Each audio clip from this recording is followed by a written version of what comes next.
All right, today is September 26, 2017. My name is Marguerite Gong, Hancock of the Computer History Museum. And I'm sitting here with Chuck Newhall in your home. And thank you, Chuck, for welcoming us here. We're honored and grateful to be able to interview you for the museum. We'd like to begin your story with your family and its influences on you. Take us back to the beginning of your family and its role in technology and the sort of essential influences on your life. So let me begin the story with World War II. And there were a bunch of people in World War II: Charlie Dyson, Lawrence Rockefeller, General George Dorio, and of course General Draper, although he was more on the fighting side. But these people basically had responsibility for the American economy. My father ran the development, production, and allocation of fighter aircraft. At least he was key in that. Dorio, when World War II started, the average foot size for a pedal on a tank was a size 6. The average foot size of someone who drove a tank was size 9. So he totally changed the structure of tanks. They got tractor families to make armored personnel vehicles or tanks overnight. They took women into the workforce because the men were mostly fighting. And they basically won the war because they were providing the supplies which ultimately won the war. I think there was more innovation to occur in World War II than there was in the prior 1,500 years. And that great rush of creativity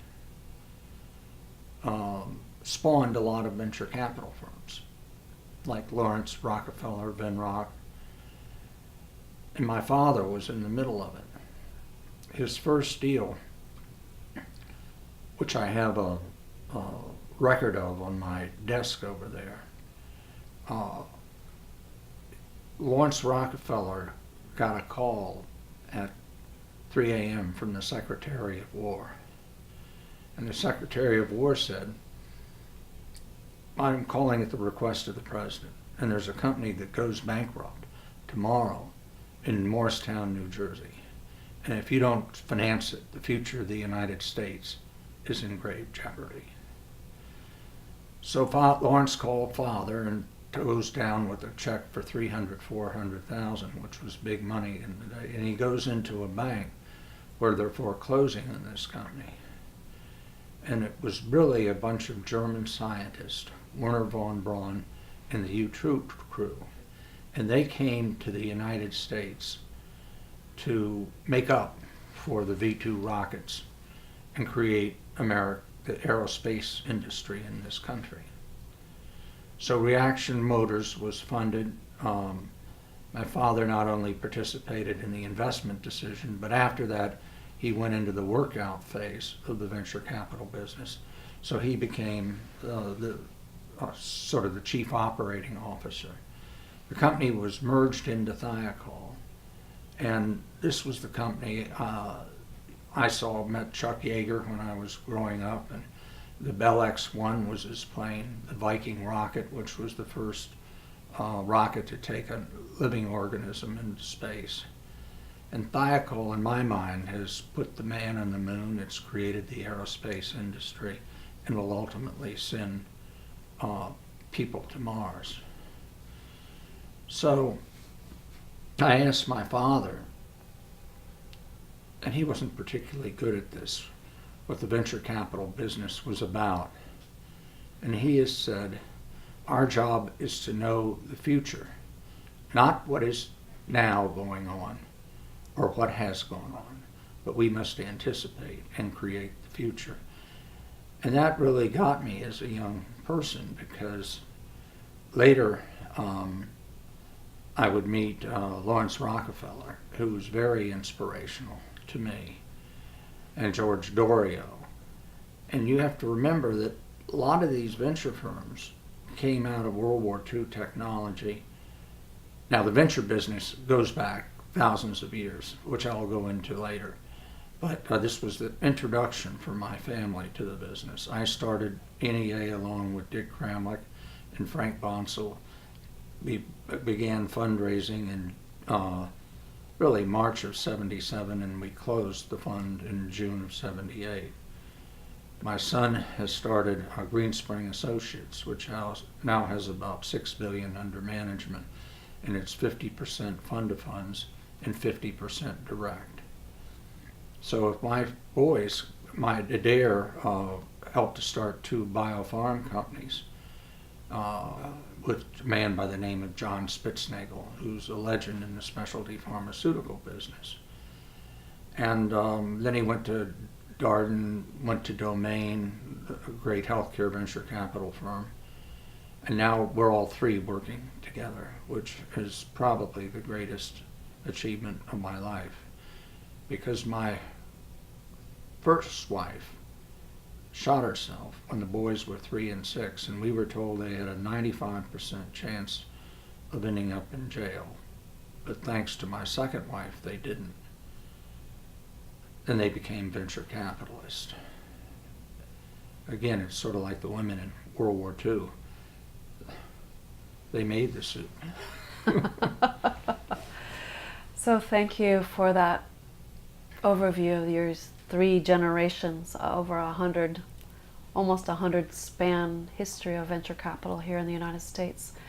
I'd like, if it's all right with you, to go back to your story, just for the record, about when and where you were born and your early life and how that launched you. What was your... Certainly. Well, my father was a venture capitalist, and my mother supported him totally, and he didn't really have much time for me as a child. So he gave me to my grandmother, who was the greatest influence in my life. An incredible woman, artistic. She was the headmistress of Shattuck School, a school that my family had been involved with since 1876. Behind us is Captain Asa T. Abbott, a hero of the Civil War, and he went there as military commandant in 1876. My grandmother thought she had bubble wrapped my father and had raised him in an environment that was too gentle for what you have to face as a venture capitalist. So she didn't bubble wrap me. She sent me to a military boarding school when I was 8. When I was 13, this school taught me 3 of the most important lessons in life. But it was a hard, hard place. It was a West Point for 12-year-olds. For example, I got a package when I was around 12, and seniors followed me back to the house, or to my dorm room. They confiscated the package and whipped me with a wire coat hanger. But, that was the lesson. After that, I didn't turn them in. And what they were teaching me is what I quote Forrest Gump, shit happens. And shit happens, believe me, in the venture capital business. They also taught me what the Band of Brothers was. And they taught me how to have 3 plans every day. One if the enemy comes from the front, one if the enemy comes from the rear, one if the enemy comes from the sides. I don't have this quote correct. I think it was Bob Moore who said, behind every man there's a paranoid brain. And being in the military really makes you paranoid because and I still do this today. I've suffered from post-traumatic stress disorder. And so I'm still looking for ambushes. And how did this help me? Well, it's before we get to how did this help you, I want to just spend a little more time. You said something striking, that your grandmother was the most important influence on your life. And I believe her name was Evangeline Abbott Newhall, is that right? Mm-hmm. Could you say a little bit more about why she was so important and how she influenced you? Well, one, she made me into a warrior. And she wanted me to be like Captain Abbott. And Captain Abbott lived through all the major battles in the Civil War.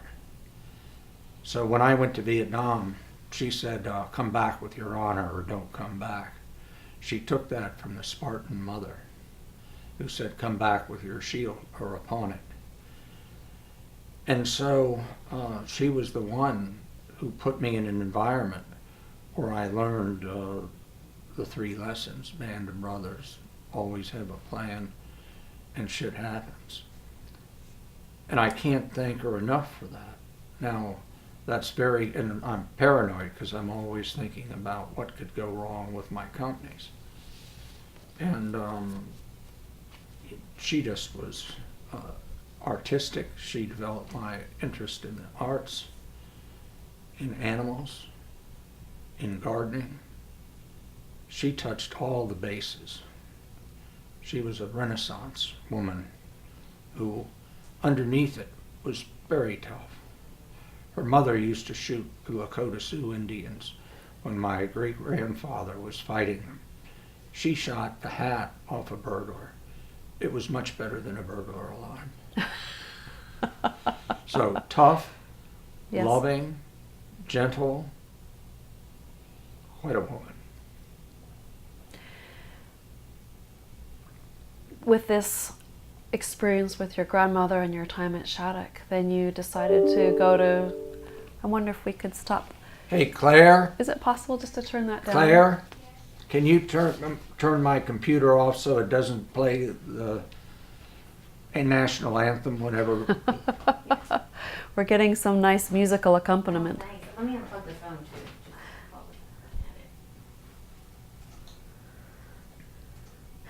In your book, you talk about the last time that you were with your grandmother, the last time I believe you saw her, mm-hmm. and she gave you the copy of that book. Epictetus. Epictetus, the same one that you're... Stoic. Stoic was a Stoic too. And so throughout my life I've been a Stoic, which means you don't show your emotions. I have what I call my army face, which is devoid of emotion. And you really try not to let your emotions control your actions. And that too has been a great lesson. And my grandmother was a Stoic as well. Hmm. So very good when you have a company going bankrupt. And you want to kill the CEO, but can't. That probably happened more than once or twice, didn't it? Oh, I could tell you stories about that forever. Well, let's get to that, but I first want to ask about your experiences at Penn. So you finished at Shattuck, and then how did you decide where you wanted to go to university? Well, I wanted to go to Princeton or Harvard or Yale, but I couldn't get in. Thank God. I got into Penn, and my board scores were terrible. All Newhalls have bad board scores, like 580, and for English and math. And I think now the average board score at Penn is around 787 or some ridiculous number. But I went there and I took an achievement test, and I was exempted from the first 2 years. Not in science or math, but in everything else: history, literature, language. And so I went into graduate courses in my freshman year. The first assignment was to read the Iliad, the Odyssey in Greek in the first week. And I couldn't do that, so they gave me a undergraduate exemption, and I read them in English, as I read Diodorus of Sicily and all the other great Greek books. But that was the type of place. Now, I was also in the Special Forces when I went to Penn. So if you can imagine, I'd be walking around with a green beret, jump boots, a knife in my boot, which is on the wall behind you. And that's actually a copy because my real knife was stolen, and I carried it in Viet Nam. And I'd go by all these protests, and it was an interesting event, or interesting way to grow up. It's hard for me to have both parts of that picture in mind, that you're studying the classics in Greek and walking around with your Knife. How did you reconcile those parts of your life, or integrate them, or how did those balance? Well, a lot of lawyers were poets, and I've always been in love with the arts, and I'm a very poor artist, but I was taking a course in sculpture, quite unusual for someone dressed in a ranger uniform. And I was making a very dirty picture of a couple making love, which was on my mind, but it was a realistic sculpture. And this guy came up beside me, and he was wearing blue jeans and a nice open collar shirt. And he said, "You know, you can do this," and he pointed at my abominable work of art, "but you can't do it for a living. And I would suggest giving up all pretense to being an artist and focus on buying what you love that is artistic." And so that, along with my grandmother and the people I met when I went to Harvard Business School, because we were adopted by the Cabots, the Lodges, the Lowells. And Harvard taught me how to be a businessman, and they taught me how to enjoy life. But it was a recurring theme throughout my life. And I've expressed my art in the gardens I've built and in the books I'm writing, which are 4, 2 of which have been written, 1/3 is almost completely finished. Let's talk about those books. You majored in English, if that's right, and we'll return to your books later, but could you tell us the titles and short summary of each of the 4 books, since you just mentioned The them? first one is Fearful Odds. It comes from a quote from Macaulay: "A man cannot die better than facing fearful odds for the ashes of his country and the temples of his gods." And it's about growing up in the military, having a military mindset, volunteering 5 times for Viet Nam, pulling strings to go there, only to discover that war is not what Hemingway described, because I was a romantic in love with Hemingway. But that taught me, in essence, the lessons that I would find useful in the venture capital business. So I had PTSD that was exaggerated by my first wife's suicide, and I went back to Vietnam.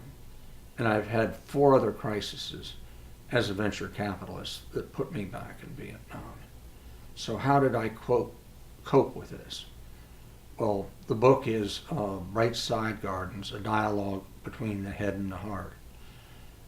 The name of the dialogue comes from Thomas Jefferson, greatest love affair in his life with the wife of Maria Causeway, who was scandalous, but no one knew it. And it's basically about how the heart says one thing, the head says another. And in my garden, it's a very intellectual garden, but it's also the garden of the heart. So I think my wife, Amy, was the heart of the garden, and I was the head, and we fought like cats and dogs. So my third book is Dare Disturb the Universe, which comes from a quote from T.S. Eliot. "In a room where women come and go, talking of Michelangelo, do I care, do I dare disturb the universe?" And this is a story of my family's eventually to be 100 Years in Venture Capital. And it's not a book that's your typical venture capitalist book. It's not bragging about great deals, but it's trying to convey what a venture capitalist does for a company. I start the book off with the story of UUNet and how my partner, Peter Barris, hires the CEO. He brings in the 3 top management. He does a company-making deal with Microsoft, which allows them to finance not with their equity or debt, but with Microsoft's. The company eventually gained 70% of the traffic that went over the internet. And John Sidgmore, the CEO, was the rock star of the internet and a great human being. His employees used to wear t-shirts, some of them did, when they had company meetings that said, "I love John Sidgmore." Well, of course, MFS, I think that was a company, buys UUNet, and it 3 months later, is sold to WorldCom. So John has this great entrepreneurial company, and he feels loyalty to the employees. He goes off and starts another company, but stays in the WorldCom board. You know, his wife, when he went back on the board, said, "This will kill you." And he said, "Well, I have an obligation to my employees, and I want to save this company." He couldn't. He took to drinking a little bit more than he should. He got an infection. 3 days, dead. When he was buried, it snowed like 3 feet in Washington, but 800 people came to his funeral. So I want to show that in this book that entrepreneurship is great sacrifice. The only career I can compare it to is that of a warrior.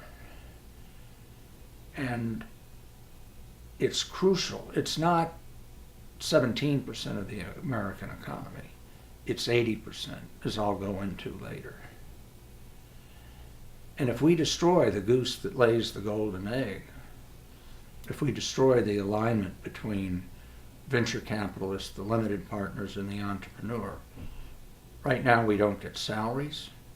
We have to repay our salaries alone with interest. And we live off of capital gains alone, which is what our limited partners want. And the entrepreneurs live off that. And I really think it's important to maintain capital gains interest. And I think it's important to show the world that venture capital is the driver of the American economy. We're a tiny little business. I guess there are 6,000 active now. You probably know more than I do. But we really shape things.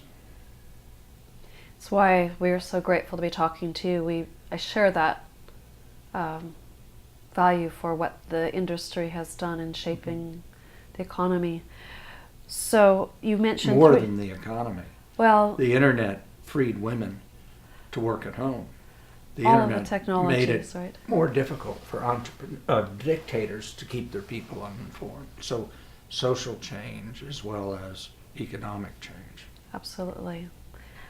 So I was just going to ask you about your 4th book, which you haven't mentioned, then we'll get back to your time at Harvard. Well, the garden book's a coping mechanism for PTSD. And what's around you in this office, which has been, I started collecting when I was 14. And I have a disease called horus vacui, which is fear of empty spaces. And so it's not a way of decorating that is now in fashion, but it's one that makes me comfortable.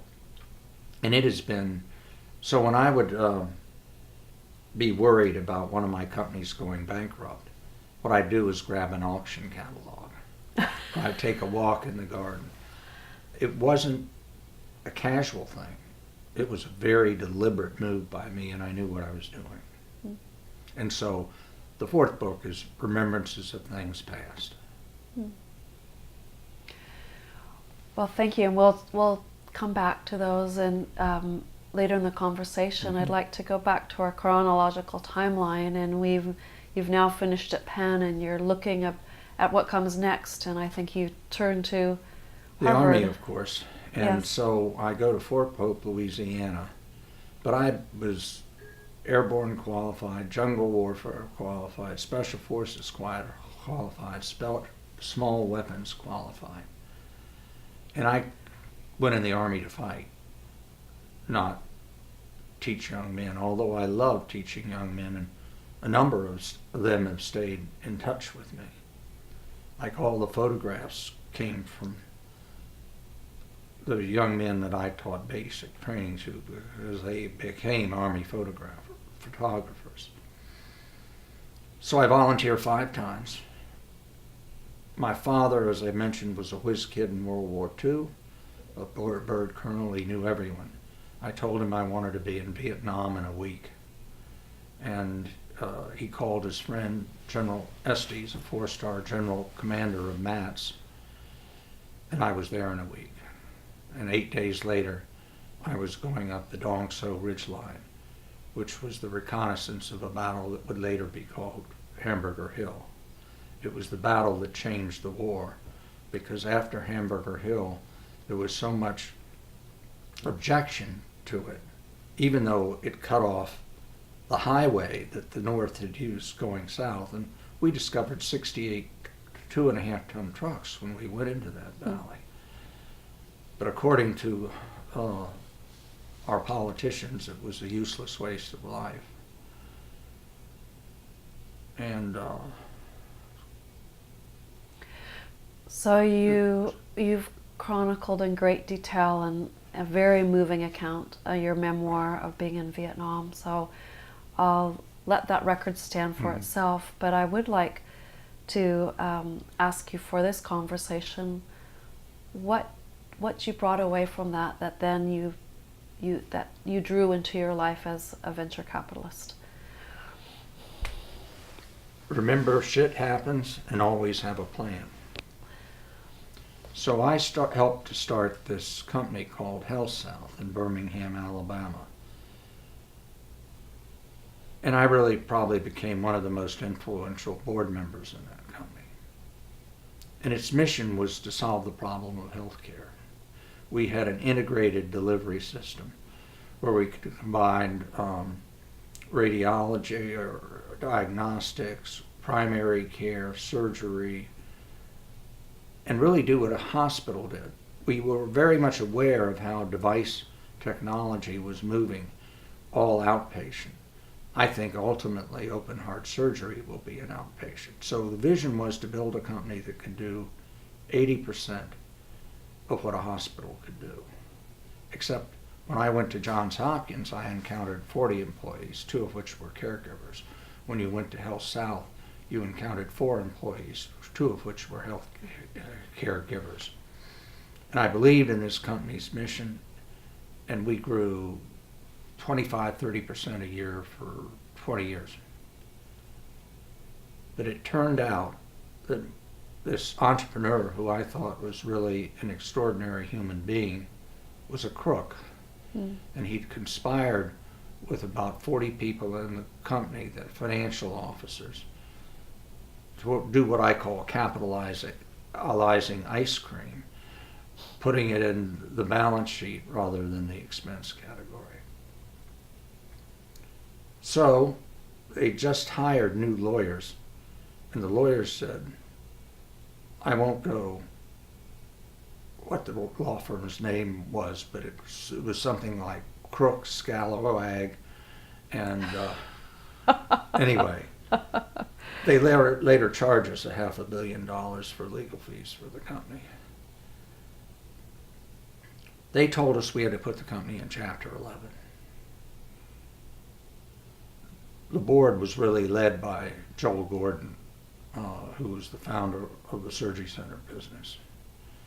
And we all worked together to try to save the company. But we asked the lawyers to leave the room. And they asked me and a good friend from Ascend Communications, Betsy Atkinson, to find someone who could really tell us where we were. Now, I'd known the firm Alvarez Marsal. So within a week, I had Brian Marsal down there. In another week, he said, we have 650 million of EBITDA, and if you would put this company into bankruptcy, you should be going to jail. Mm. So that was an example of how having a plan, because I had a plan, what happens if one of my companies get in trouble? I called George Sansone and Ryan, anyway. And we went on to save the company. We had to sell off the dream of the integrated delivery system. But we ended up with a hospital, and then we brought in a guy who's rebuilt the company, and the stock is now in the mid-40s, 20 or 30% over the high of HealthSouth stock 10 years ago. So that was how the military training enabled me to survive what was a traumatic event for me, because I knew I would have spent 25, 30 days a year on this company, and I knew 300 people, and there were people that shot themselves. But again, being in the venture business is being a warrior, but you're fighting a war not to defeat another country, but to build a company that changes the way the world is. That you mentioned there were 4 traumas. That was one of them. I'm not going to go into all of them. Okay, that's fine. But HealthSouth was one. That's Leaving NEA was another, because it was my baby, and is that 2000? 2012 was 2012. But I really sort of was part-time and from 2010 on. Mm-hmm. But things turn out for the best. When we first started in NEA, I tried to get a guy named Lauren Catlin to be my partner. He was at Payson Trask, Joan Payson's venture firm. That didn't work. So I tried Jim Morgan at AR&D. That didn't work. He dropped out when we pursued. But that was the best thing that ever happened. Because Frank and I were not big deals, but Dick Kramlich was a big deal. And bringing him into the partnership really was what made NEA's long-term investment success. So bad things happen. So I leave NEA and I go to work with my son. And that's an epitome of what a father could hope for or aspire to. And that's why I say my children are the greatest accomplishment, or our children. Yes. Well, we mentioned the beginning of NEA, and we'd like to talk about that. But first, can you talk about your work at T. Rowe Price and your beginning there, how you started? Well, I guess we missed Harvard. We better talk about your time at Harvard. So I went into Harvard, and they had this course, Making Decisions Under Uncertainty or something. It was a statistics course in a disguise. And they had mathematical ways of deciding whether you would invest in a company. I thought that was total bullshit, excuse me. And so my father knew everyone in the venture capital business, and my thesis was financing change, the role of venture capital in the American economy. And I met everyone. So Peter Crisp, George Dorio, you name it.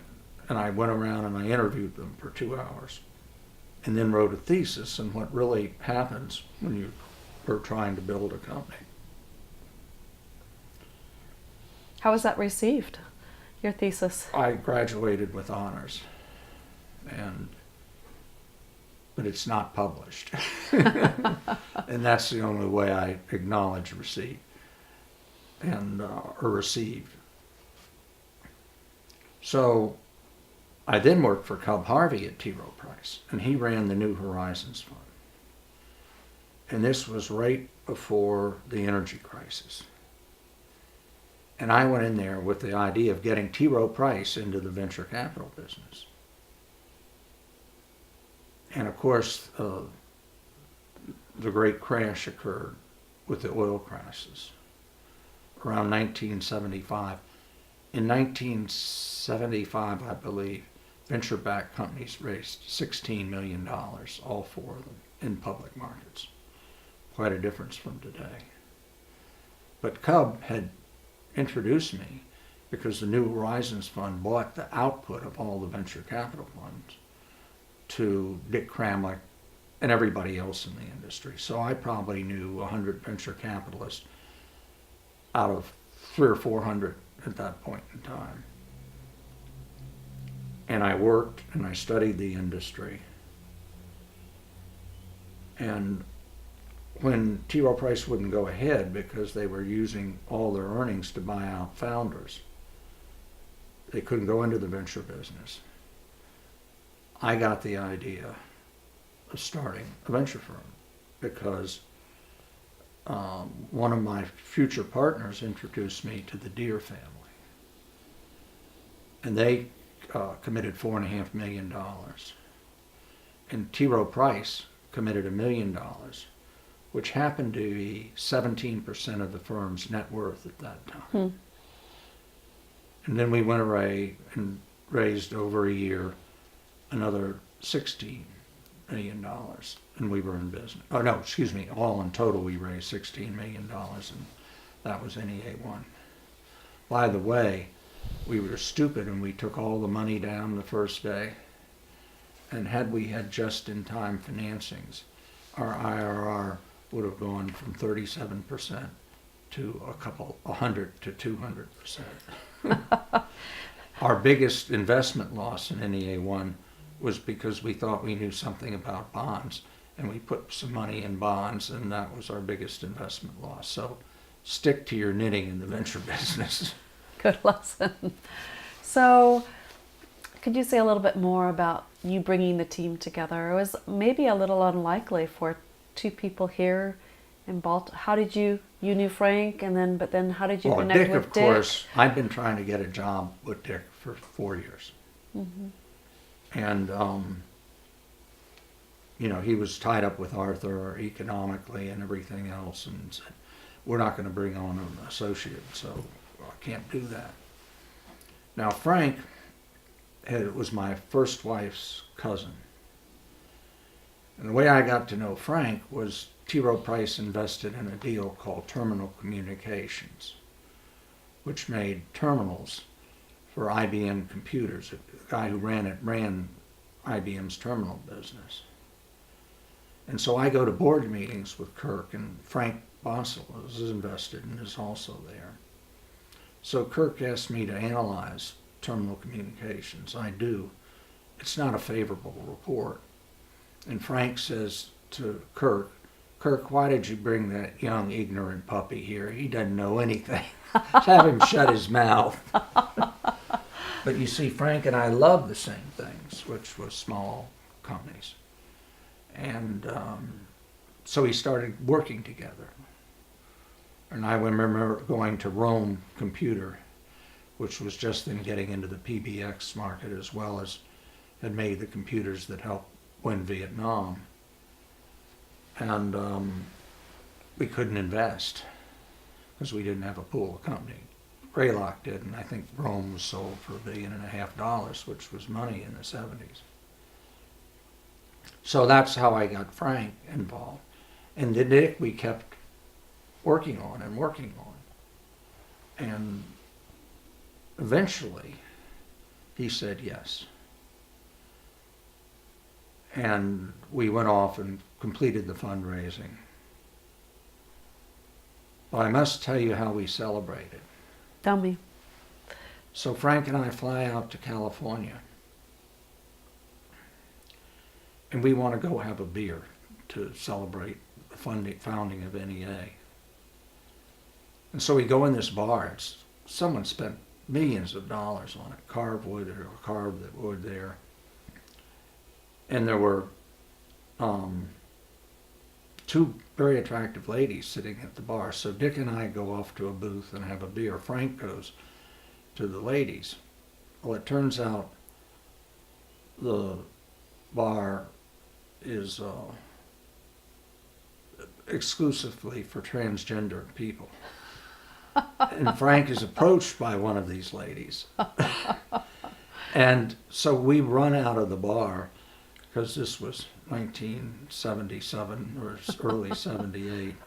We really didn't, that wasn't within our realm of experience. And so we get to Dick's car. He's locked the keys in the car. And so we call Lynn, his wife, who was a marvelous lady. And she comes down and picks us up, opens the car door and says, "How are you boys going to pick companies that are real winners when you can't even pick a bar?" I knew this bar was that way. I have nothing against transgender people, but it's really not your bag. So get out there in Silicon Valley and do some work. She laughed at us the whole night, and that was our victory dinner. That was your victory dinner. Well, that's quite a beginning.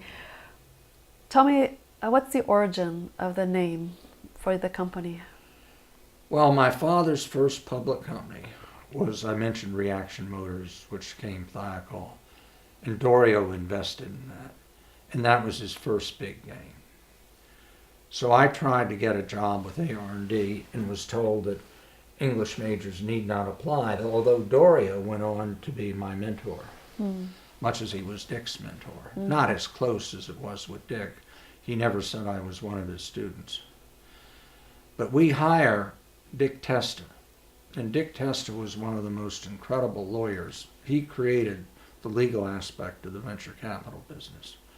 When we started, he said, "If you don't raise your money, you don't pay me a cent. But if you raise your money, and I'll never give you a purchase agreement that is over 30 pages, and it will always be in English." And lo and behold, we're thinking of a name, and I get a letter from George Dorio, and it said, "Chuck, I could have been wrong about English majors, but what I'm going to do is give you my name, New Enterprise Associates," which was the name I was going to call American Research and Development. So, bon chance. Well, I think he decided that you were just fine then as a...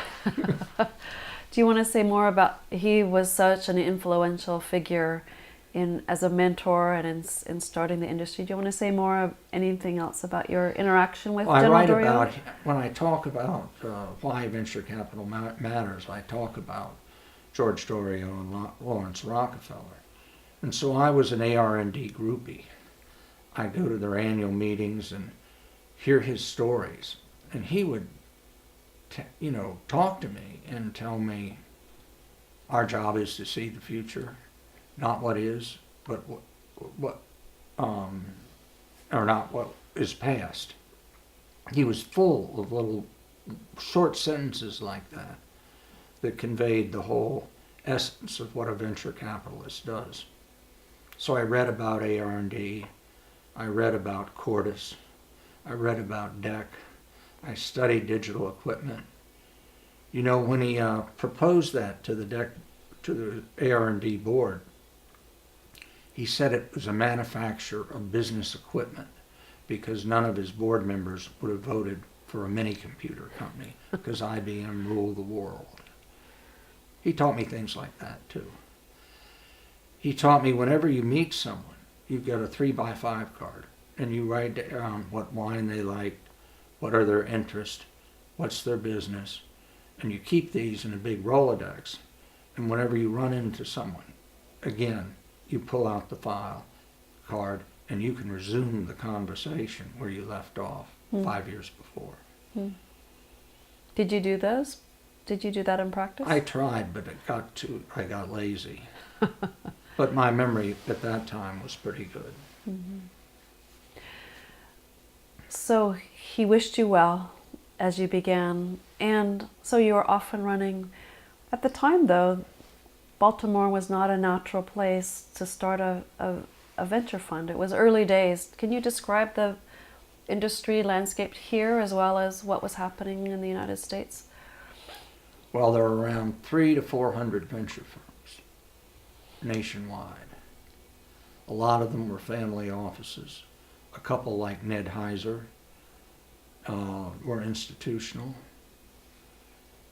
And it was a little band of brothers. I mean, it wasn't competitive in nature, it was cooperation. For the most part, I don't mean to overstate that, but that was another thing Dorio taught me. Always know who you're investing with, because board of directors often ruin companies, not managements, by fighting and having their self-interest come before the company's interest. And so, excuse me, I lost my train of thought. Can you We were just asking about the landscape when NEA came on there. Yeah. What was in the Baltimore and also across the United States? An hour and a half without traffic north and south of Baltimore. There were 4 venture capital firms: Data Science Ventures, Allied Capital, Bro Venture, 4 firms. About venture-backed companies in the Mid-Atlantic got about a quarter of venture capital money coming into the Mid-Atlantic. So it was nowhere. And Dick had told me, you know, you should come out and live in San Francisco, because you see, I can go to 3 board meetings in one day, and it takes you 3 days to get to Parkersburg, West Virginia, and back. God help you if there's snow. And I can be so much more productive than you. I said, that's interesting, Dick. So I set out to change the Mid-Atlantic and started the Mid-Atlantic Venture Capital Association. When I stepped down, we captured 20% of the money coming into the venture industry. And we had more entrepreneurial-backed companies in our region than Boston did. So I could drive to board meetings. Now, I'm not taking credit. When I say I mean we, because I had 60 people helping me with MAVA. Service providers, other venture capitalists. We could call Brooke Byers and get him to come to Baltimore for a venture fair, or Dan Gregory from Greylock. Mm-hmm. And so all of a sudden, money started flowing into these Mid-Atlantic companies. I could tell you what happened afterwards, but that's another story. Well, it's a good time to let's pursue that thread after MAVA. So what happened was, Med went out of fashion, and 50 or 40% of the companies that were in the Mid-Atlantic were Med. And then really the technology focus shifted to the sons of the internet, consumer companies, and really Mid-Atlantic was more software and hardcore communications like MCI, UNet. So we sort of lost our technology. Of the 120 firms, maybe there were 30 really big ones, and a lot of them went out of business when the bubble occurred. And a lot of the med firms went out of business. So we have this lady by the name of Julia Spicer, and she took over MAVA, and she sort of turned it into a startup incubator focused firm, because the NEAs of the world say, why do I need MAVA when I have the computer and I can track down any private company in the whole region? So technology, changing composition of firms, and then the great shifts of capitalism, feast and famine. And so she's making a good job, but it's no longer what it once was. Gone through the process of reinvention. Everyone has to reinvent themselves. Well, NEA itself has evolved, and I wonder what your perspective is. You talked about that first fund, $16.5 million, and then you started to define your roles among the 3 founders. Can you say a little bit more about that, and What was that dynamic and interaction as you established the basic principles and working operations as well as the culture of the firm? Well, as we evolved, I became a healthcare service specialist and a biotech amateur. Dick, who was a great, probably our best healthcare investor with balloon angioplasty and Immunex, he really shifted to technology. And that changed the way NEA originated deals. Because if there was a healthcare service deal in the United States, I would see it. Because I knew the heads of all the big companies, I knew the heads of the entrepreneurial companies, and I had a reference list that was 20 entrepreneurs long. Dick did the same thing in the telecom business and all the other high-speed data communications and all the things that he did, like Juniper and Ascend. So we started forming teams, the tech team and the med team. And we had success and we had failure. One time, we changed over virtually the entire med team. And the med team now consists, when I left, of 23 people. 32% were MDs with 1 to 4 other degrees, with 10 to 20 years experience, and 18 were either COOs of major corporations or entrepreneurs. So we became a firm that had superstars. But superstars change the interaction of the people within the firm. And it's much less a band of brothers than it is focusing on, I got my portfolio, I'm in the med team, and it's going to be, now it's led to good investment results. But both the NEA evolved from the three of us, which I call one organ grinder and 2 monkeys. And Dick was the organ grinder and Frank and I were the monkeys, into this powerhouse. But I played a role in bringing a lot of people into that powerhouse, and that was something I'm very proud of.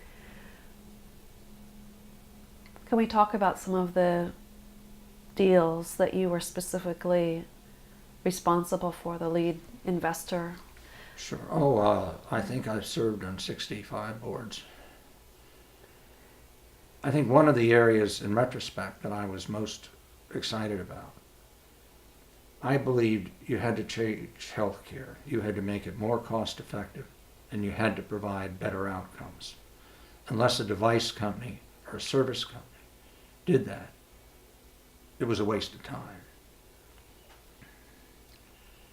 So we helped to create a company called Elder Health. And we hired a friend of mine, and a friend, actually my former partner, Chip Linehan, incubated this company in the basement of NEA. And David came up for a great plan for a business. It was to provide elder daycare. So we'd have a daycare facility for grandma and grandpa. The problem with elder daycare, and Chip, by the way, was shifting out of the med team into the tech team. So I became the principal guardian of what is now called Bravo Health. And so we said, no, we're not going to do daycare.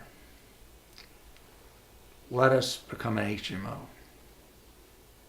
So we tried that for a while. Unfortunately, we had a CEO who was well-intentioned, but you believe you could sell it at a loss and make it up in volume. Didn't work.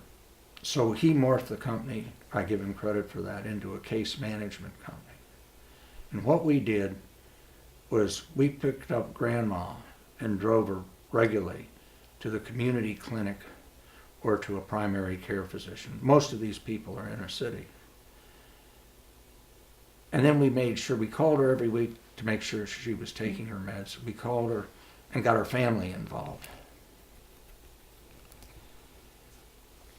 And so we made a lot of money, twice or three times what the government considers appropriate.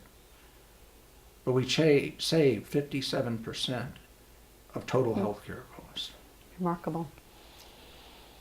And we brought in a CEO, Jeff Froelich, who was either COO or CEO of Pacific Care. And he led the company through this period of time and totally saved the company. What we did by doing that was we eliminated the nursing home, the emergency room, and the hospital for elderly care. Outcomes were much improved, because I don't know how many times you've been to an emergency room, but that's not a place I would like to go for health care unless you like to see wounded people. Yes, I agree. We took out, according to the Robert Wood Johnson Foundation, 80% of the cost of the last 3 years of life. 80% times 70% is 56% of overall healthcare cost. Mm. I also was involved in doing the same thing for the Medicaid business. And then I had some biotech adventures too. Even a couple of technology companies in the very early days.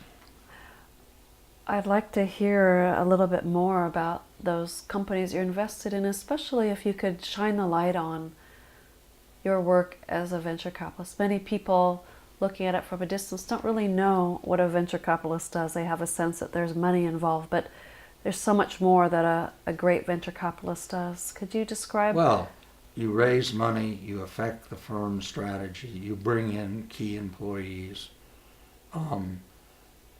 You're a father confessor for the entrepreneur and his psychiatrist. You bring governance to the company. And did I mention you bring them the largest customers? So I had been a great follower of Millipore, which was a filter company in Boston. Great entrepreneurial success. Again, out of World War II, Vannevar Bush. And I knew this company, and there was a certain chubby guy there by the name of Tim Barbaric. And Tony Ebnen and I from Vinrock go ahead and finance this company called Sepulcor. And I certainly raised money for it. I did a lot of things for it. But probably the most important thing I did was, Tim was great, but he needed his soulmate that could keep track on the day-to-day how the money was spent. So we took him out to dinner at Rockefeller Plaza when the skating rink was there.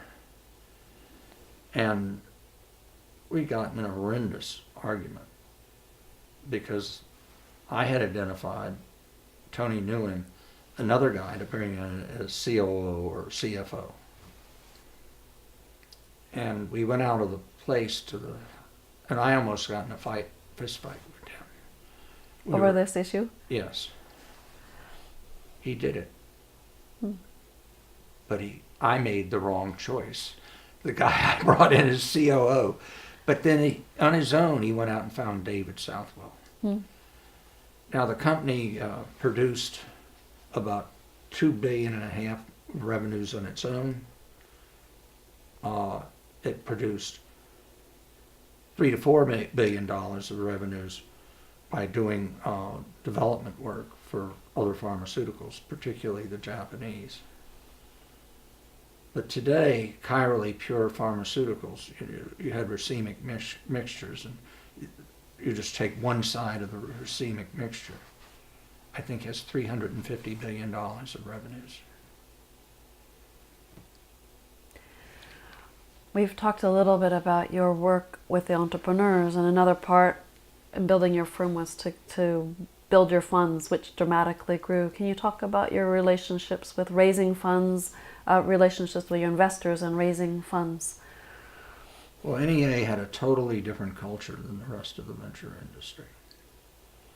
And when we set out, I'd read Shogun, and Dick and I wanted to create a company that lasted 100 years. Frank said, I really don't care about that, but you're a bunch of fun guys to work with. So we set off to create this company that lasted 100 years. And so we created a band of brothers atmosphere. We created transparency. When no one, Jack Delaney, who was a great venture capitalist, sent his limited partners a Christmas card, and that was the only thing they heard from during the year. When EA was shipping paper, our reports would be this high. Limited partners would know what every company was doing in revenues. They'd know when we were of a management change. They approved our budget, and they were really involved. And the other thing is that I recognized the importance of the fund of funds business. There were those at that time who thought, you never should have a fund of funds investor. But really, I felt they were professionals, where the people at some of the endowments rotated were not. And they would make better limited partners. And so the people in our investment committee who were involved in decision making contributed most of the time 80% of the money that went into NEA. And they were Tom Judge, Bon French, Ray Held, all these people that created the fund of funds business. I counted in NEA 10 that from the Abbott Capital and the people that had hired them that went off on their own, like AT&T, like the Bell Labs people, that all those tech,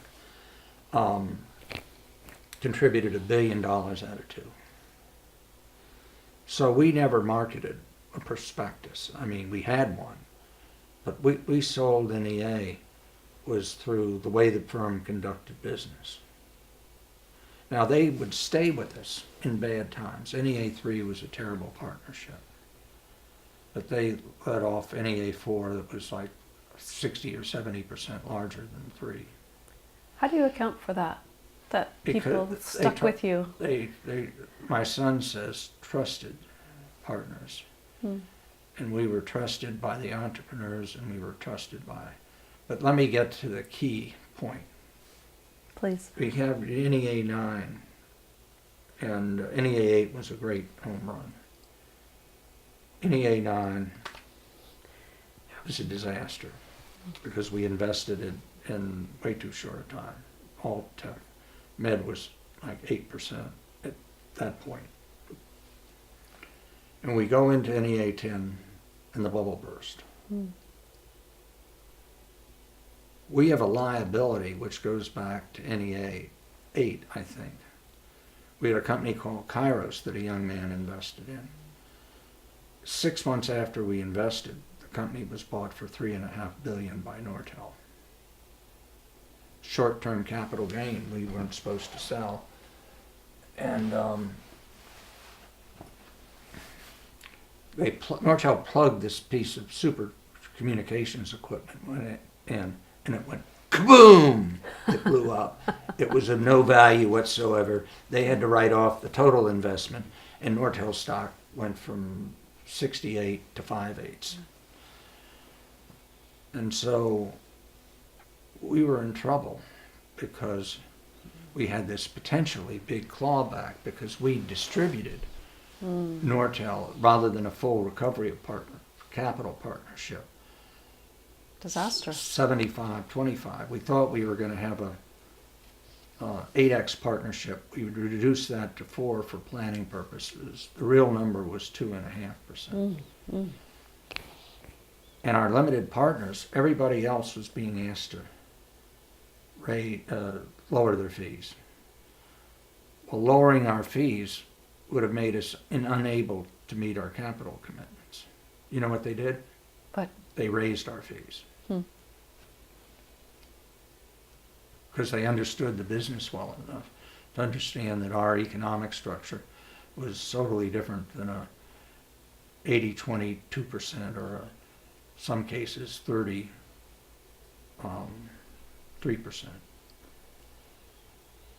And that helped get us through. And we put a portion of 10's carry in there, and we're going to make back all that liability of Nea 8. So those are two examples of what the fund of funds did for us, which was to stay with us when a lot of people wouldn't. Mm-hmm. And I found endowments to be very fickle. Now, not all endowments are, but I don't want to go into those stories. Mm. We don't need to touch on those, but I would like to ask you about this. You mentioned the band of brothers and this trusted transparency that were Trusted relationships. Yeah, and how did that actually manifest itself day to day within the firm, this band of brothers? What did you actually do to Frank facilitate that was culture? a great bird dog. I think he gave 25 of the best companies he had to younger partners. So they didn't go on his performance sheet. Mm. And I gave away 20 companies to younger partners. So when I had a really good company, I would try to put it with a younger partner that I thought should get the credit for it. Mm. And it made a lot of them general partners. I think another sign of a band of brothers was when my first wife died. It was spring vacation. None of my social friends canceled their vacation plans to come back for Marcy's funeral. Such a tragic time. Dick and Frank were there in 8 hours. Mm. They left their vacations, got special transportation, and they were there for me for a couple of days. That's a band of brothers. That is. And the transparency? How did that work in practice? Well, you tell people what your salaries are. You tell people, like, okay, Merck approaches us and says, we want to do a healthcare venture fund with you, except only us. Mm. So we discussed this with our limited partners. Should we do this? And Bobby Nicole, who is from Kleinwort, says, you can only have one master. If you have a bunch of investors that want a financial return and a corporation wants a strategic return, don't mix them up. Mm. We turned down Merck. Mm. Now, you have to remember, I'll have to tell you another story about Merck and NEA, but I'm not going to do that on a camera. Okay. We'll do that a little bit later. We'll save that. We'll save that. If I were in a partner meeting, is it Monday or whenever day, if I had been there in those years when you and Dick and Frank were really driving as the senior partners, what would that conversation have been like? How were the decisions made? Well, everything was a team. And eventually it was all the general partners' majority rules. Then it became med team majority rules. I believe that's the way it still works. But we would get into violent arguments. I remember when I called TiVo, Mark Perry's company, an oversexed channel changer.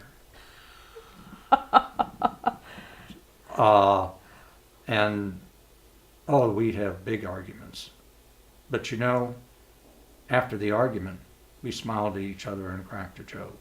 Hmm. And that was really the humor that Frank added to the partnership, is that we could be really heads on against each other. But then when the decision was made, it was made by all of us. We supported it, and we went to any extent to make that decision successful. And we forgot who said, she said, or he said that led to the investment. It's pretty rare. Yeah, it was. Are there other things that either in practice or principle or culture that you think are really make NEA distinct, or that have led to its sustainability over time? I think one of the things is fees. Let me take a hypothetical investment from the peak of venture capital times, right before the bulge, and let us pretend there's a venture capital firm with a 3% fee, a 30% carry, and they are given credit for covering capital when they pay capital back minus the fees. Okay. So it's a 10-year partnership. Such a partnership, 30% of the capital goes into fees. Not recovering capital, which means you start sharing carried interest when you're 70 cents in the dollar, takes away another 10 cents on the dollar. 40% of the money goes to not making investments. NEA, 1% fee, payback capital, payback fee plus interest. 90% of the money goes into the ground drilling. I think we learned that venture capital is really exploratory drilling. You have a wildcatter, and he or she goes out in the desert and discovers this great oil field. Odds of success, 1 in 100. But you find the great oil field, and you follow the field. Odds of success, 1 in 3.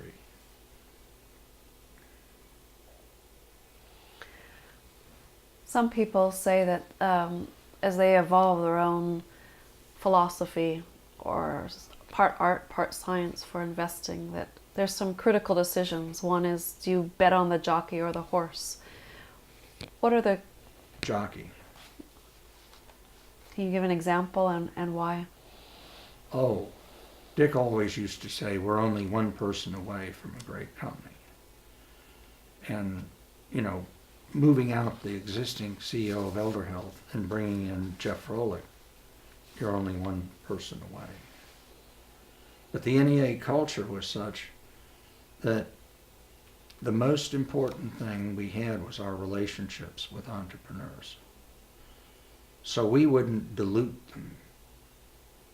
And if we had a company that had really done poorly but management did well, we'd put a carve out. So why did 80% of the NEA's deal flow come from people we'd either worked with in the venture capital community or people that we worked with, entrepreneurs? It was because they knew when shit happened that we would be behind the entrepreneur. And you'll read in Dare Disturb the Universe, this was a shared culture. Scott Sandell articulates it among the best. When Scott was interviewing for NEA, he went up to see a lady called Nora Zeitz, who was an associate, wonderful lady. But she said to Scott, you know, when you are in these partnership meetings, a lot of times, every time, the partners will vote for what's in the company's best interest rather than in what's in NEA's best interest, selfishly. And that wins friends and influences people when you do it over 40 years with 1,000 companies. And you think of all the vice presidents of research who know about this, all the CEOs, all the COOs, all the heads of marketing. And where are they going to go? In the healthcare business, technology became increasingly competitive, but still healthcare was strongly team financed. And it made a lot of difference. I'd have companies that say, I'll take a 20% discount to get NEA involved. I have offers from X, Y, and Z, 20% less. That's a testament to how much people wanted to work with you. We've talked about some of the successes, but of course in times of boom and bust, not everything is up and to the right. Can you talk about maybe some of the deals you missed or some things that you would have done differently? Oh, beware of experts. Why is that? Ken Langone, famous guy, had Pressbridge, took EDS public, brought a little company to us in Atlanta. And it was a fix-it company, fix your whole house company, called Home Depot. President and CEO Bernie Marcus, they had a great management team. I was saying, we got to invest in this company. We got to invest in this company because it's going to change the whole way that people, they don't go to, or they, I can't even remember what they're called now, hardware stores or something like that. Hardware store, sure. They're going to go to this warehouse that solves all their problems. And so Frank really says, now we got to have some experts to look at this. You don't know anything about retailing, although healthcare service and retailing are kissing cousins. And so we bring in 2 experts. Nope, this company is doomed for failure because they're expanding to California. If they don't go in their geographical region, they're dead. And by the way, the cost structure in Atlanta is totally different than a deal they'll be able to do elsewhere. No, we're not going to invest in you, Home Depot, at a $10 million pre. So what does Home Depot do in Bernie?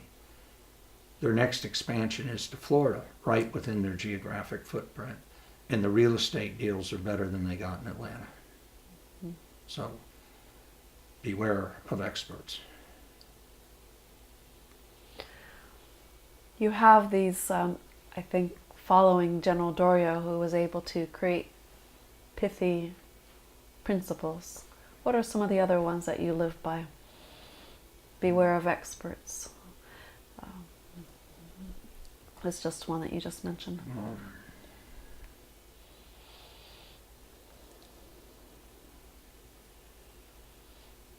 Oh, it's how to turn around a company. Let's talk about that. Fred Adler. It was a company called Bethesda Research. CEO was a very talented guy. You remember a play called The Fantastics, a musical? Sure. He was a composer of that. And he married Fairleigh Dickinson's daughter. And he started this company called Bethesda Research Labs, which was making the pans for the gold rush. They were making restrictive and modifying enzymes that chopped up the DNA chain.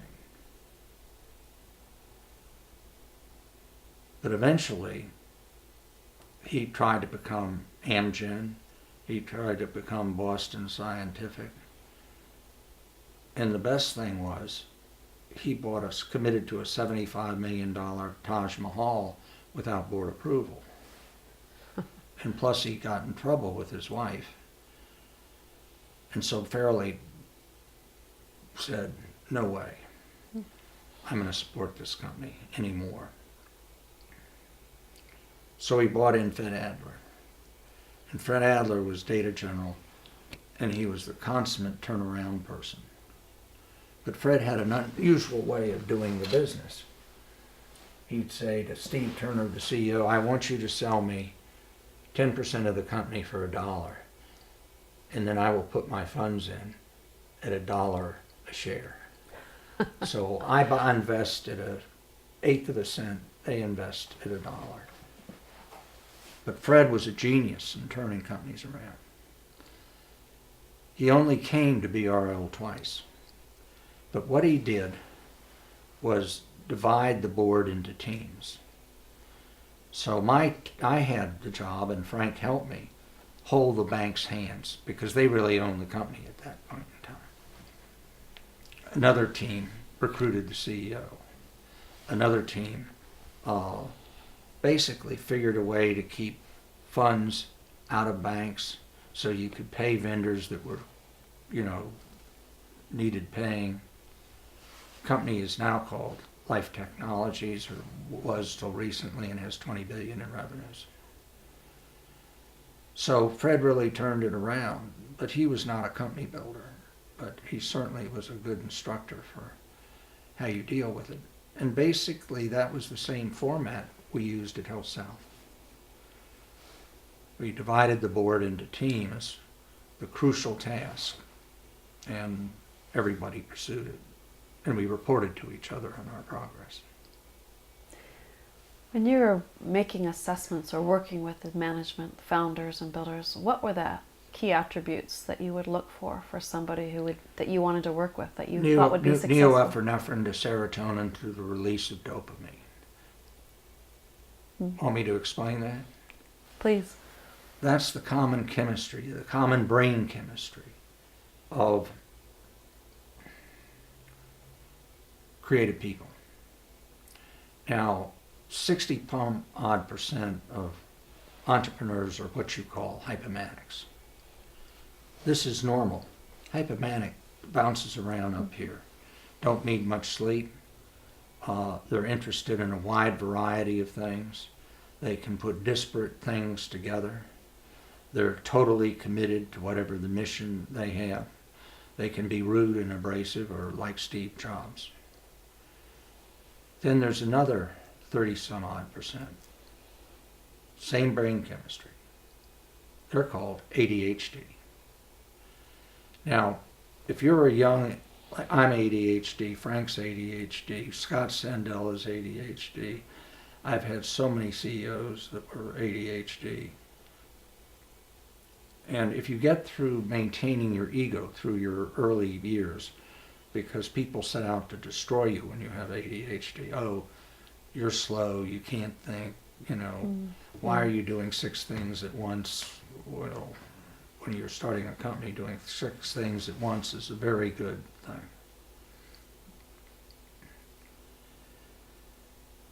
%5 are bipolar. I can't name names, but I did have a CEO who was now dead. We made about 8 times in the investment. And whenever you punch the plastic on an iPhone, you should say thank you to Comerics, because they pioneered that. But he was bipolar. And he named buildings after people and fire them the next day.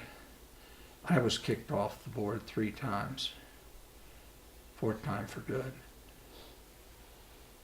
Dick, of course, was there with me, and he was the good guy, and I was the bad guy. You were the bad cop?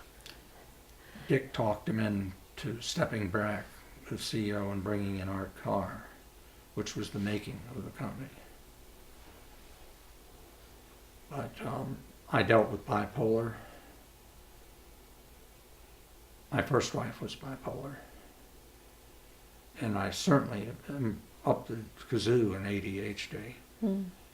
And I know more hypomanics. But those are the people that I enjoy. You talked earlier about your the lasting effects of your experience in Viet Nam with PTSD, and you've found a way to have that experience and yet have a lot of productive work in your venture capital life. How have those things related? Lessons learned or reactions to? What's the connection? We've been just talking about different kind of profiles of other people. Dealing with crisis is very difficult. But with PTSD, you deal with crisis every day. And you have your coping mechanisms, your defense mechanisms. And so I think that dealing with company crises, you're stronger if you have dealt with PTSD. So I've just been diagnosed with neurological damage from Agent Orange. I'm sorry. And Parkinsonism. Sorry to hear that. And so if I've gotten a little off track, as you talk to me and ask me questions, I apologize. But everything in life is making lemon out of lemonade. So what you have to do when you have some disabilities is figure out how to make them work for you, as opposed to letting them overcome you. When I was in my prime, I could do 6 things at once. ADHD. My son is ADHD.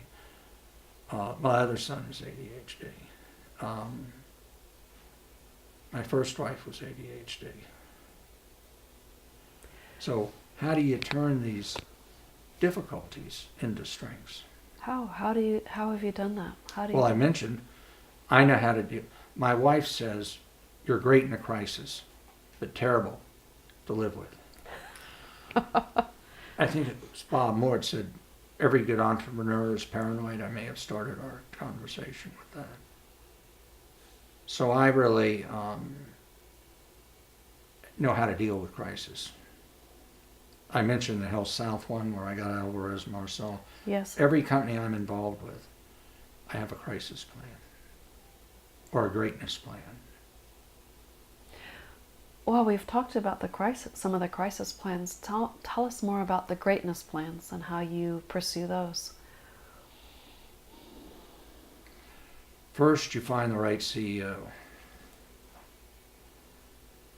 And then second, you do what venture capitalists do, which is to find members of the management team to have a strong effect, like the effect I described with Peter Barris at UUNet, like the effect I had on Bravo Health, changing its business 3 times. And you work closely with those companies. And you're intimately involved with most decisions. I've diagnosed one CEO's wife as being bipolar. And so you get involved. Keats said that what you need is negative capability to really be a poet. I think you need negative capability to really be a great entrepreneur. Negative capability is putting yourself inside something that is greater than yourself. It's negating the you for what you're trying to create. So let me tell you about Henry Ford. He goes away on vacation. He comes back, and somebody has taken his Model T and painted it blue. So he brings together the entire company and proceeds with a sledgehammer to crush that car into a pancake. He had this vision of changing the automotive world, and it was all due to the Model T painted black. It was every man's car. Let me also, you think the internet went fast? I have a picture of New York in 1903, Fifth Avenue. There were about 3,000 vehicles, one of which is an automobile. Fast forward 2013, 3,000 vehicles, one of which is a horse-drawn carriage. So these paradigm shifts, as Dick calls them, they come as tidal waves. And so you have to be able, when you're trying to help a company that's in the wind, surf a tidal wave. And if you surf other tidal waves, you can probably provide some useful advice. Sometimes it feels like the tidal wave is a tsunami bearing you. What advice do you have for entrepreneurs who feel like the challenges are overwhelming? How do they pivot? How do they find the resilience to pick up and start again? What's your dream? Do you want to make it or break it?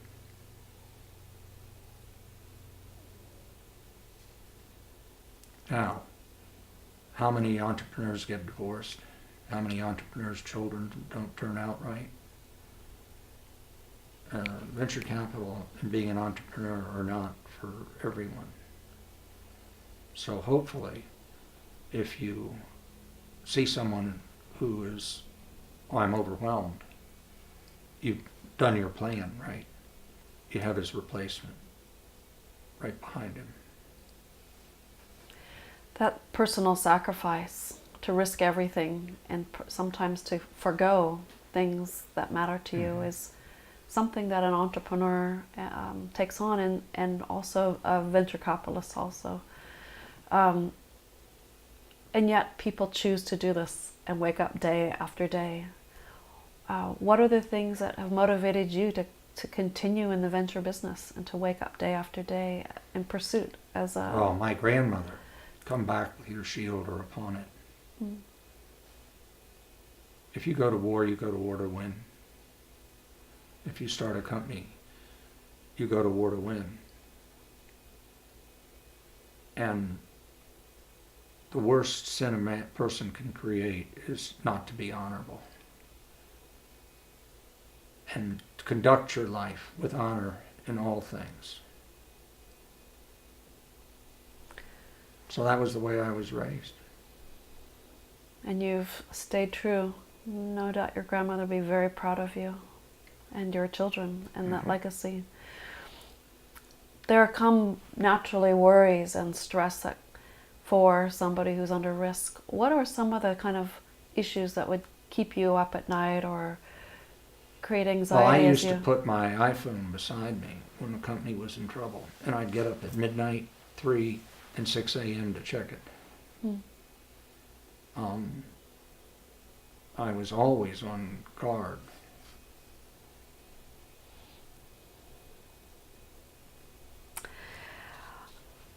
We've talked about NEA and we've talked about we've talked about your investments. Is there anything else that you'd like to talk about your own personal investments that you've led before we turn to kind of the industry at large and the economy? Yes. There were lots of investments I could talk about. I want to make sure that we have time to talk about this. I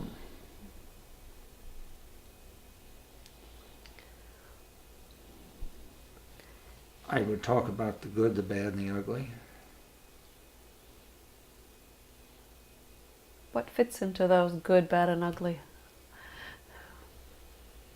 So, the good is Bravo, Amerigroup, Sepulchre, Supernus. I'll talk about Supernus later. The ugly was Frank had a friend who was very close to him, and he was from the Midwest. And it was just in the beginning of our partnership. And we went out to see this company in Parkersburg, West Virginia. And Frank gets mad with me because I think the company is a piece of something that falls out of a dog's rear. And you let him know. And Frank gets violently angry. And so I said, well, maybe something I see here that I don't. And it was thermographic imaging for breast cancer. And it was just an image of the heat patterns in the breast. And I basically talked myself into making that investment, not wanting to hurt Frank. And it was occupied about 40% of my existence. And I went through 4 CEOs.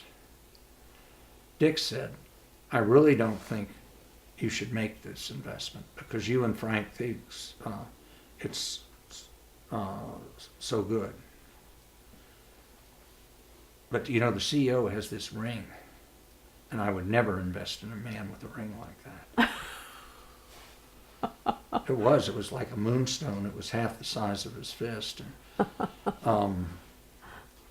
But the science at the end of the day was quack science. Early diagnosis of breast cancer with just the heat images is not scientifically valid.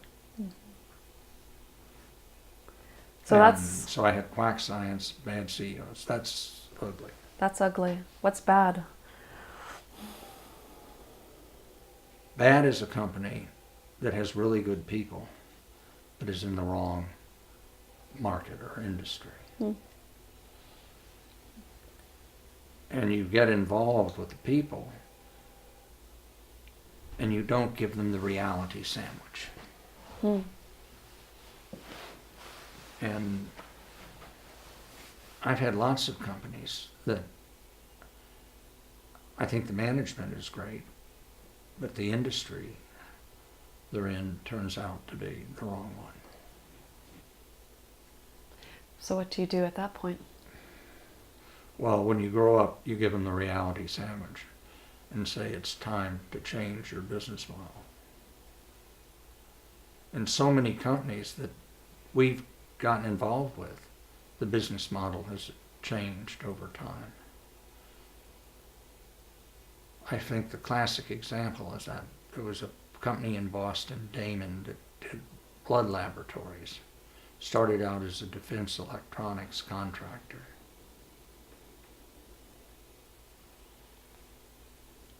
And then as it evolved in its It business became model? $1 billion business, is working with blood. So there's this company called Supernus. And it's a division of Shire. And basically they use drug delivery technologies to extend patent life. Because if you can come up with a new delivery technology for a pharmaceutical, a whole new game in terms of patent life for the delivery mechanism. Now the delivery mechanism has to change efficacy as well. And it was in the CNS area, which I'm passionate about. It was working on ADHD. It was working on epilepsy. It was going to get into major depressive disorder, conduct disorder, and ADHD. But the first products were epilepsy. And a partner of mine, Willie, was responsible for spinning this company out. Didn't have much in the way of revenues, had potential royalty streams. And it was run by Jack Qatar, who I believe is Lebanese. And he had a little bit of PTSD because growing up in Lebanon as a child is not, he's tough. Fair, tough, honest. And so that first thing that happens is this is a company that has never gone off business plan. Now, they've been held up by the FDA, so they didn't get approval until 2 or 3 years after. But in terms of accomplishing their mission, they accomplished them all.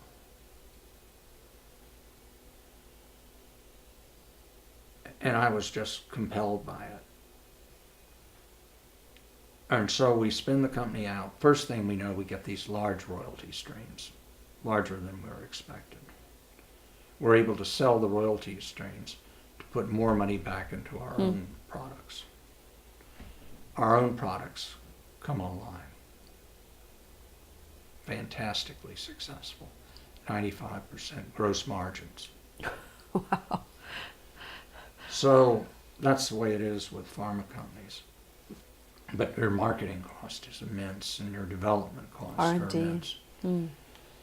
So we have one director in the company, and he's been primarily responsible. They've met task after task after task, but their compensation is in the bottom 10% of the industry, both in equity, bonus, and current income. And he also wants to sell the company at a price of $10 or $11. So we eliminate the director. I like the way samurais eliminate people. You know how that is? I'm afraid so, but tell us. You swing at each other, and the man standing across from you says, "I'm fine." You say, "Shake yourself," and the top half of him falls over. So that's what we did to this director, because he represented a lot of stock ownership. And now the company has, one, we're not selling. The stock is about $46 a share. 500 million in revenues. Could be 3 billion in revenues. And the next products are composition of matter, which takes you out of the specialty farm, 3x multiple on revenue, and puts you into the biofarm, 10x multiple on revenue. Company's management now they're in the top quartile in equity awards. They're 50% on bonus, and they're 20% on current income. So, I'm chairman of the board. And you have to be very careful as a director, a venture capitalist, that in your desire to produce peak performance, i.e. a company that takes as little money as possible, because when you're delayed by the FDA, that goes through a whole lot. But you got to keep in mind what your mission is, and that is to build a pharmaceutical company of major size and scope. I'd like to pursue that. The power for good or not of a board member is immense. And how have you kept your eye on that and actually put that into practice? We've seen in the news of late when board members have not been really done their job in governance or in guidance. What's made you a successful or a valued board member? Well, first of all, I won't let the company do anything that's dishonorable. Now, in Health South case, it was dishonorable, but I certainly knew nothing about it, and I did everything I could to fix it when the problems occurred. I really think honor and holding the company to that.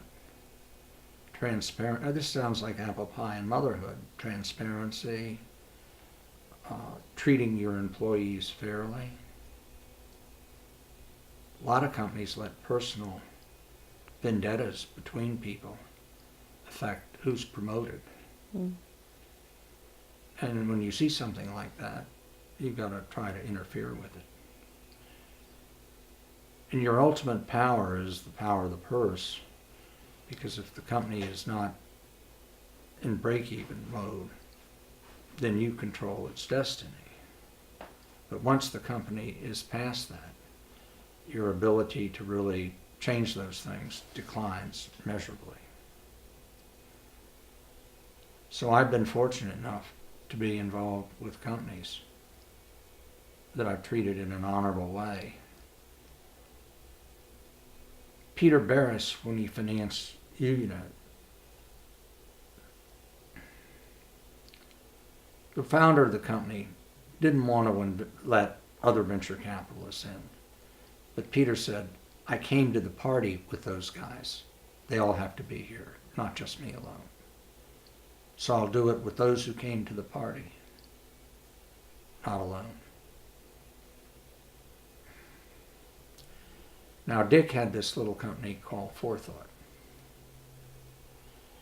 And Forethought was working on software for something. First product didn't work, second product didn't work, third product didn't work.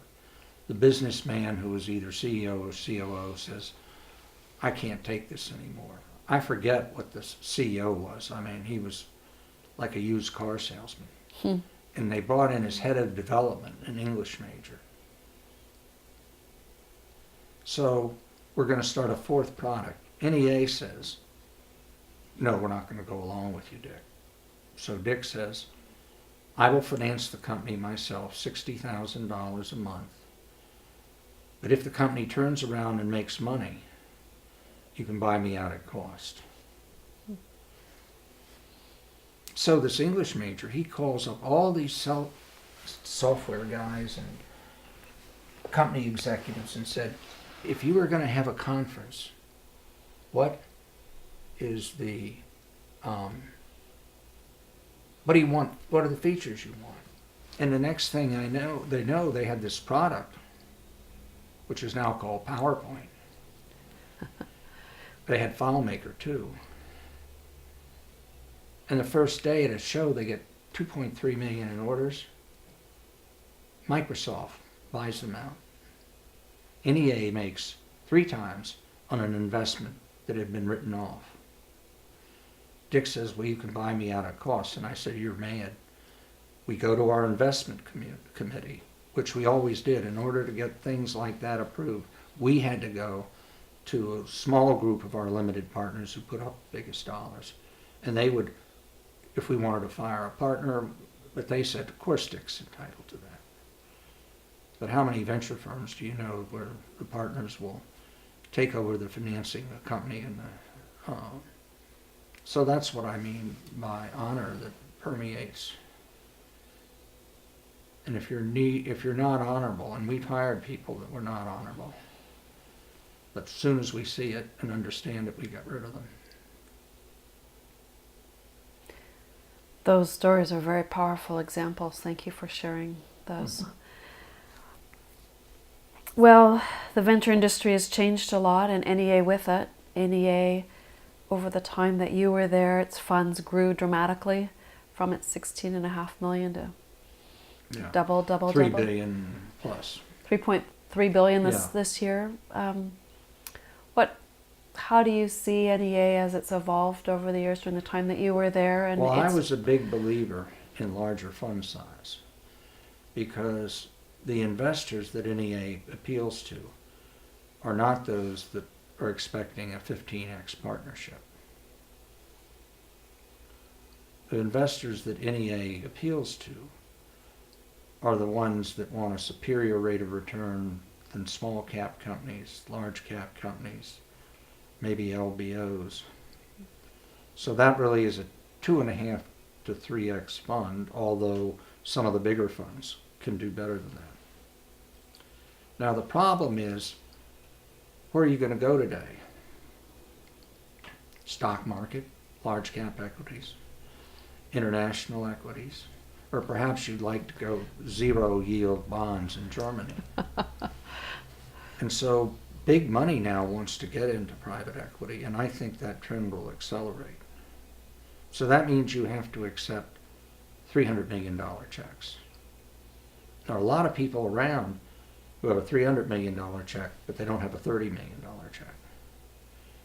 So if NEA can produce 2.5 to 3.5x funds, maybe doing better sometimes, they'll be funded in perpetuity.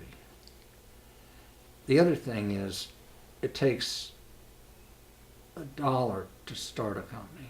It takes $8 to commercialize it. And so we wanted to be not only there for the startup, but for the commercialization and increasing our ownership with successful companies. And that you need big resources. Now the problem is, the world, you ask them and they say, oh, NEA is a late stage investment. True. 70% of goes in late stage companies that we help to create. And so that's why I felt that larger is better. I'll tell you the challenge in running NEA right now. That was going to be my next question. Have you ever read a book called The Gates of Fire by No, Stephen Prelak? No, I haven't. Tells the story of how a man called Leonidas led 300 Spartans to a gate. Big mountain, narrow pass. They were assisted by some other great Greeks, but ultimately left with just 300. And they fought 3.5 million Persians for 5 days and gave the Athenians the time to build the boats that won the Battle of Salamis and later the Battle of Plataea. Had that battle not been won,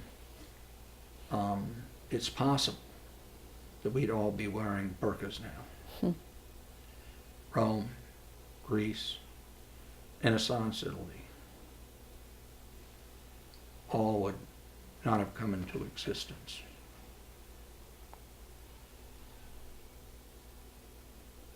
Refresh my memory. What was the question again? We were talking about the change of NEA over time, and it's growing large. You're talking about the challenges, So the current challenges. one of the challenges is, going back to this Gates of Fire, when Leonidas constructed his team, he had gay people on it, he had helots who were slaves, he had Olympic athletes, and they worked as a machine in something called a tortoise. Shields up, shields down, you know. And if they'd all had Olympic athletes, would that have worked?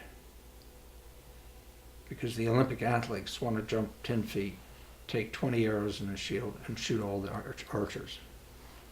And that would destroy the tortoise formation. Well, NEA has attracted chiefs. And ruling chiefs is like herding cats.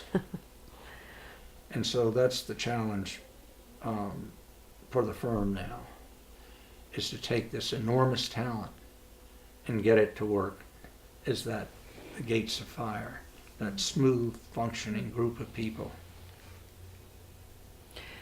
And that challenge is even large, these stars, these Olympic athletes, and now the firm is so large. Right.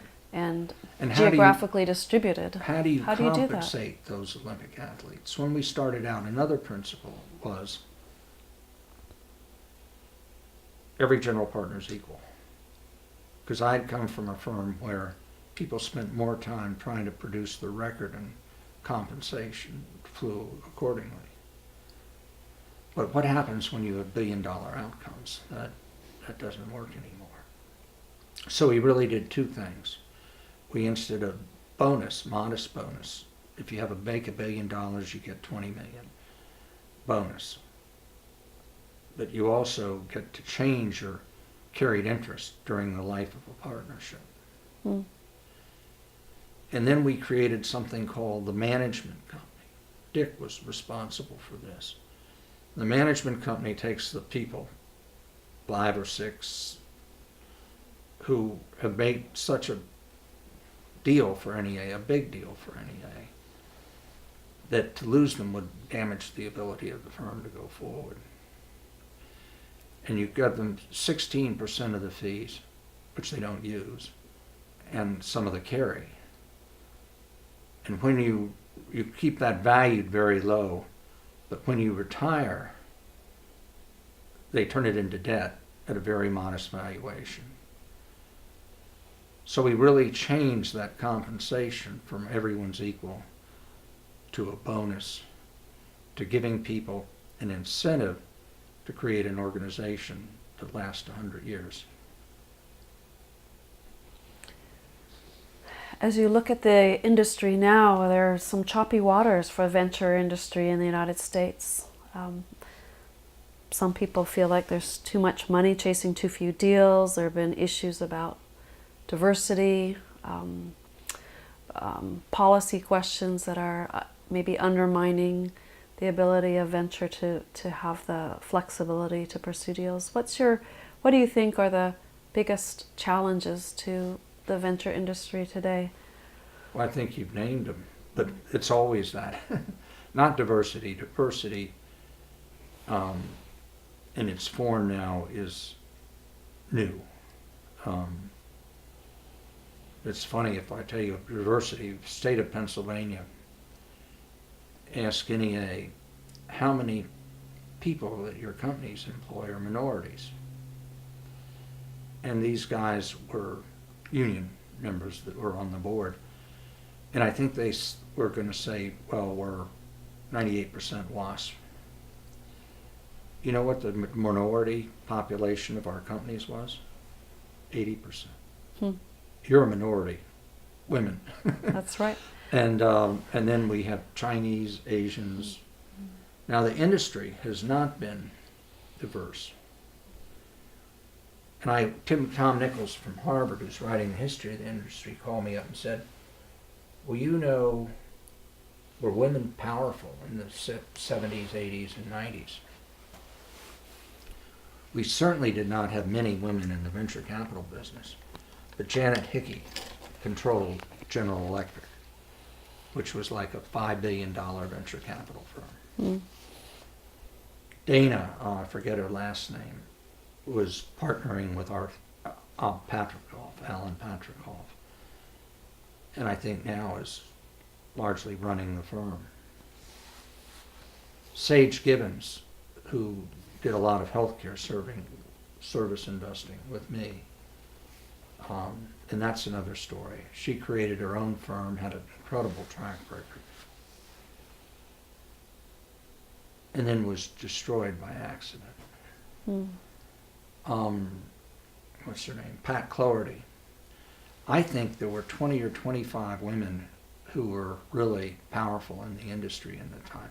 I couldn't name them for Tom, so now I'm trying to dig their names up. Oh, it's important for us to capture their oral histories too. We need to do that. Oh, you got to get Sage's. So Sage works for this guy, Jack Delaney, who's First Century. And he started all sorts of great companies. This is 60s and 70s. And she has a great record with him. Mm. Probably one of the best, if not the best, record in healthcare service investing. Mm. And so she starts her own firm, Acacia, and she gets these endowments like Princeton and what have you. And Sutter Hill helps her. Mm-hmm. And she keeps on making great investments.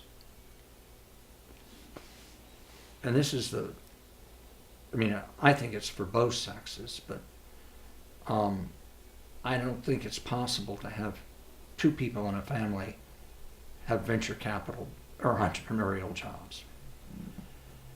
And so Sage has the house husband, and she pays for his education. He never decides to do any work. He wants to be a landscape designer. She first gets a clue that something's rotten in the state of Denmark when they're in a San Francisco park and they're having a glass of wine and a picnic, and a big thug comes up and steals one of her children. The husband stays there drinking the wine, and she tackles him, and everybody else in the park jumps on him. She later found out he was abusing their children. Mm. It's tragic. So they get divorced. And this is all the time that Health South is going on. So she's testifying in front of Congress and going through immense pressures. Well, she raises her next fund. This is right before the bubble blows. And she's all set. But the lawyer doing her documents did not redline them. And she put in a clause that's unique in the industry. Your partnership is liquidated if you don't make an investment in 6 months. She makes an investment in 6 months in a day. Liquidated. 2,000. So she goes to her endowment limited partners and says, please, you had committed to me before, commit to me now. And say, no, our boards have said you can't make any more venture capital investments. And it's not possible to raise one for 4 years. So she goes out right to a ranch, and her pelvis is crushed by a horse. And she's managing her venture capital firm. And then she's not a very good picker of men. Another catastrophic. And she consulted for other venture firms and started her own company called Gamble Life, which she's now pursuing. But those are the dangers in the venture capital business. But I call her Jeanne d'Arc, the Maid of Orleans, because here she wins all the battles and they behead her. That's the story you are. That's a story. Well, I may ask for the introduction so we can... But there are many stories like that. These stories, you've been committed to capturing yourself personally and supporting the preservation of the venture capital industry and its impact. From your wide experience working with people and creating these histories, what would be your sort of chapter at the end as you look back at the venture industry as it's evolved? How would you... Don't focus on yourself, change the way the world is, and the money will come. That's what I said when I got the Lifetime Achievement. And really, remember, you have a sacred trust, which is the future of this country. And don't abuse it by silliness, pettiness, ego. And don't let greed enter the equation. Because what you do will influence your grandchildren's lives. Everybody will have forgotten about you. Sic gloria transit mundi. The glories of today disappear. But remember that your success lives in your grandchildren and the companies you create, or the industries you create. So many of my companies have been bought, but they're now parts of much larger. Like one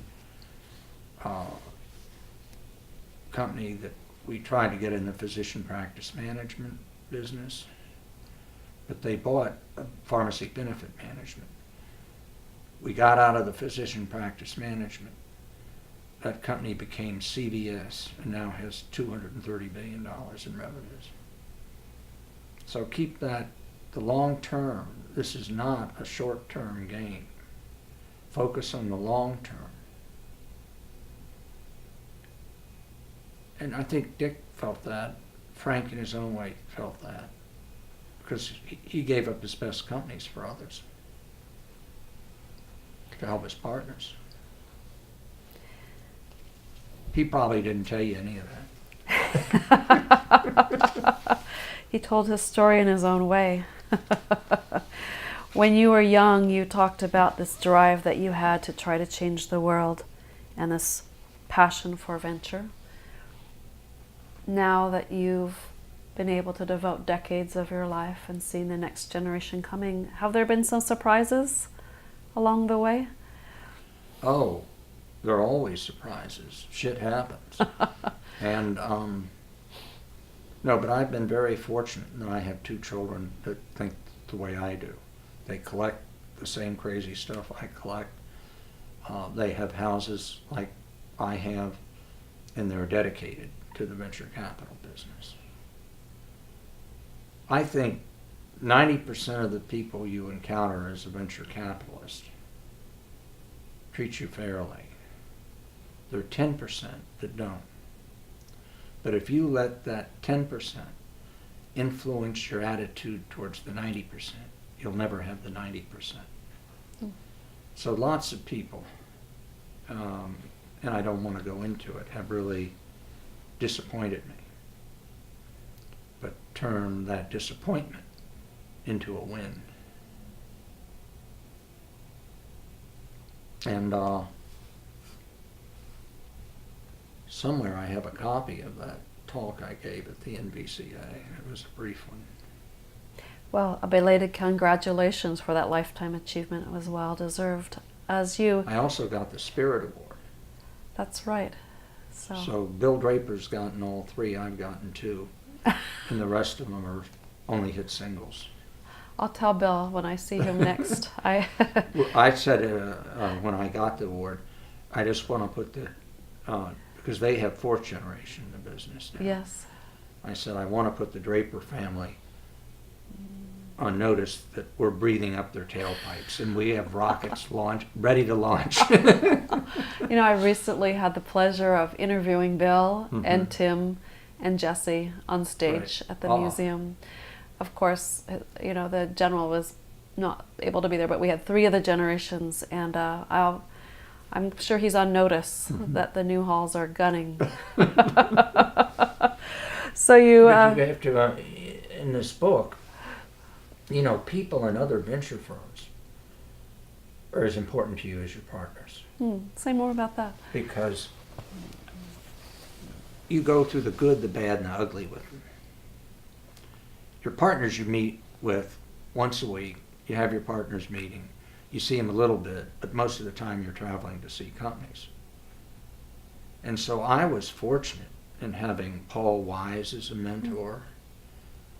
To a lesser extent, Bill Draper. He really became a mentor for NEA. We put him on the advisory board to the management committee.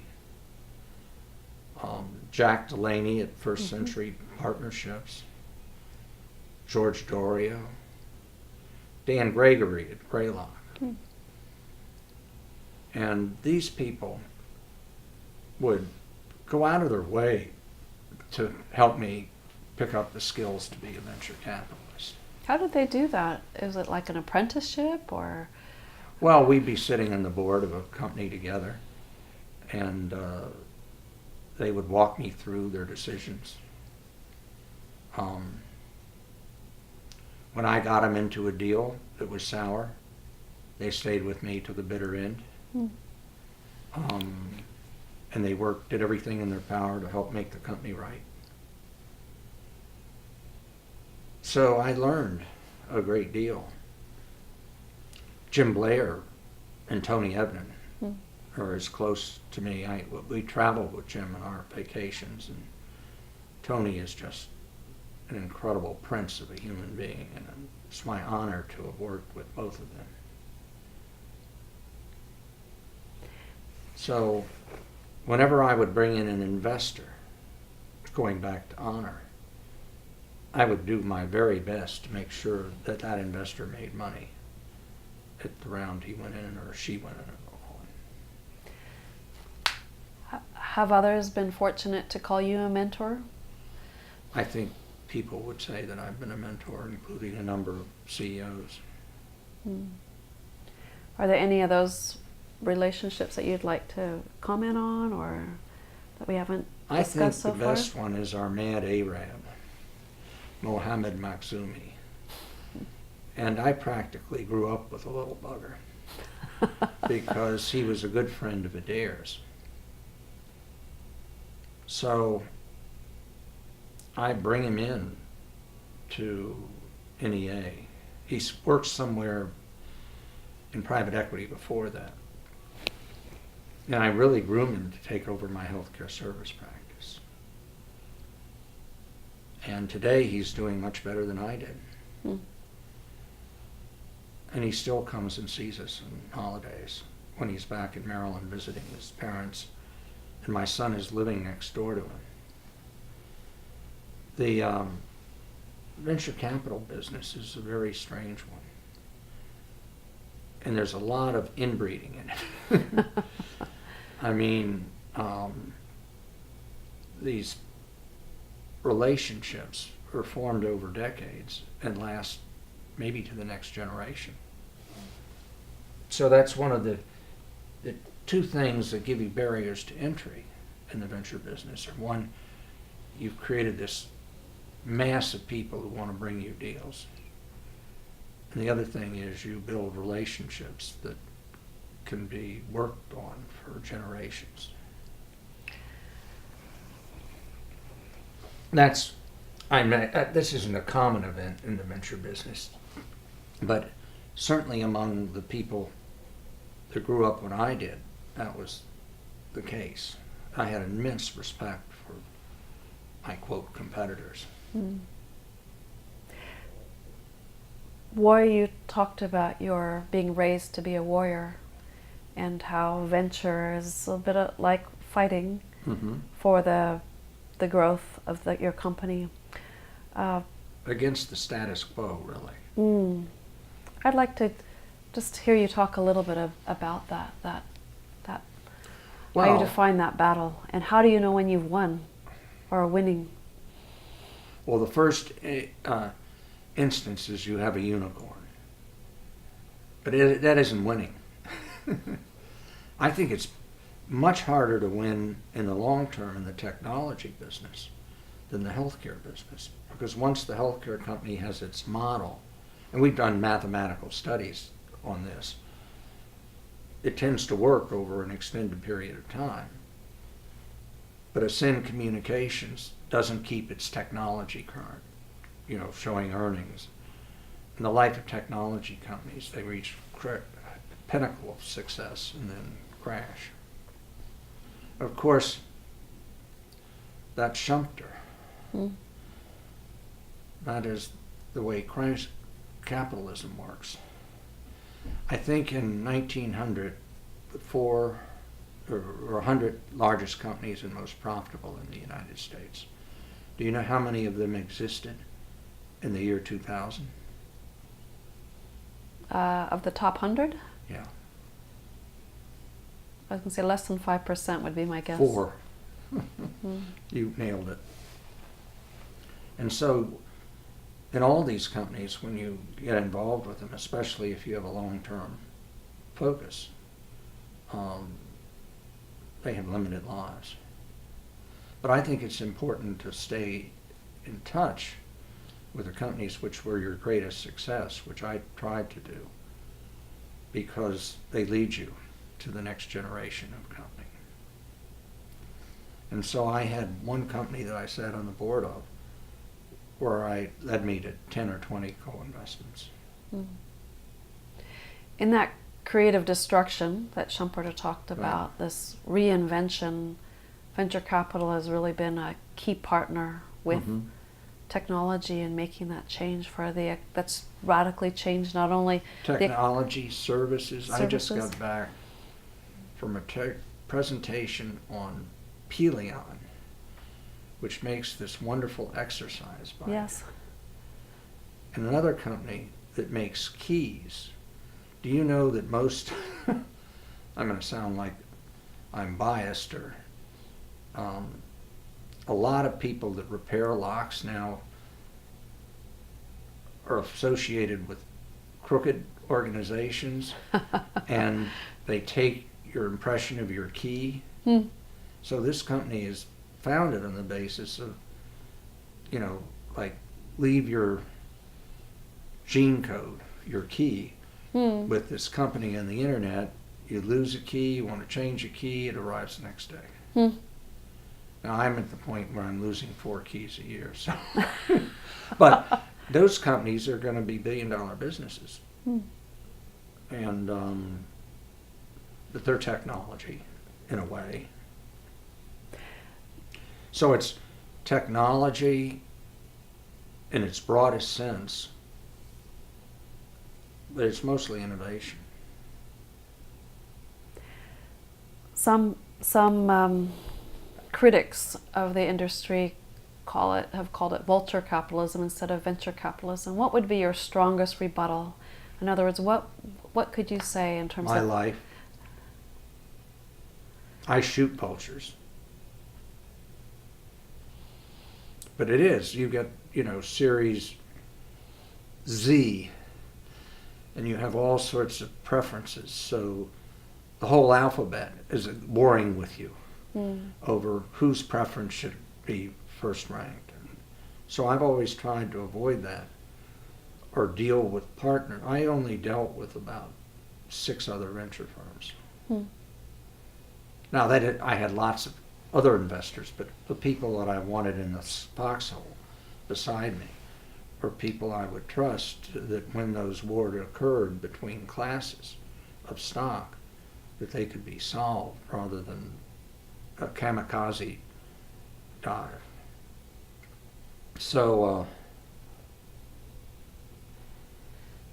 the impact of, earlier today you were talking about ventures' impact on the economy. I'd love to hear you say that again. We didn't have a chance to record that. Sure. Ask me what the biggest venture deals I know of. What are the biggest venture deals that you know of, and why is it changed? Gulf Oil, Carborundum, General Reinsurance, Alcoa Aluminum, IBM, 3M, Eastman Kodak, Polaroid, Thiokol, Eastern Airlines, McDonnell Douglas. The history of those is lost because they were either financed by angel investors or by institutional venture firms. Andrew Mellon in 1880 had an institutional venture capital firm that today is the basis of the Mellon fortune. Lucius Ordway was a guy in Minnesota, and he had an idea for a company. And so it had a product that was selling a little bit, but he brought in this guy by the name of McKnight. He was an angel, recruited the CEO. And lo and behold, they'd put sand on a piece of paper, and that was the origin of the 3M company. So it's not surprising. We're in the process in the United States of destroying our history. Well, the history of the venture capital business has never been written. And that's why we commissioned the oral history, and that's why I'm so much of a fan of what you're doing. Because unless you know your history, you will make the same mistakes over and over and over again, which is what's going on in the world right now. We're making a lot of mistakes that have been made many, many times before. So what I want to do is try to get some measure of this history out. So that's why I'm writing Dare Disturb the Universe, just to get that history out. We've talked about some of the themes that are in your book. Are there others that you would be willing to share for this video and this collection, this oral history? Well, I don't try to talk just about the wins. I talk about the disasters. But I talk about the wins too. Like Scott's career is a fascinating example, because he did exploratory drilling, i.e. he found the pot of gold and then he looked where the rest of the mine lay. Mm-hmm. And he made difference in companies after companies after companies. And so watching this now through multiple generations is very exciting. I wish it could be made into a movie. It should be. There should be a movie sometime about, what venture capitalists do that's good as opposed to vulture capitalists. Any industry is going to have vulture capitalists. We are partners on a movie about the history of Silicon Valley, and these stories are stories of people who have changed the world. It deserves to be told. Mm-hmm. I'd like to just close with two questions. One is looking back kind of in a big sweep way, and how do you measure success or fulfillment as you look back at your life and your work, particularly related to that's venture industry? The problem of being the type of person I am, because I don't feel that I'm successful in my heart of hearts. I've ruined some women I loved. I've made mistakes in companies. But what really got to me was what Dick said to me when we started the partnership. The only thing that counts is your next time at bat. So what I do is I forget everything I've done. I don't take pleasure in it. But I damn well want to save lives with fearful odds. I want to help the venture capital industry with Dare Disturb the Universe. I want to help people solve dealing with trauma. So I'm still in the batter's box, trying to change the way the world is. And I don't intend to get out. We need you to stay in there, swinging. My last question is... This is why my wife sews my name in my jacket, so I won't forget it. That'll keep me, at least I'll remember who I am when I go in for a meeting. You've talked about this importance of legacy that stretched back generations to your grandmother, Captain Abbott, and also looking forward to your sons and ahead to changing the world for their grandchildren. What advice would you give to a young entrepreneur or young future venture capitalist? My granddaughter Sydney has her first company. It's called Sydney's Slime. Sydney's Slime. How old is Sydney? About 11.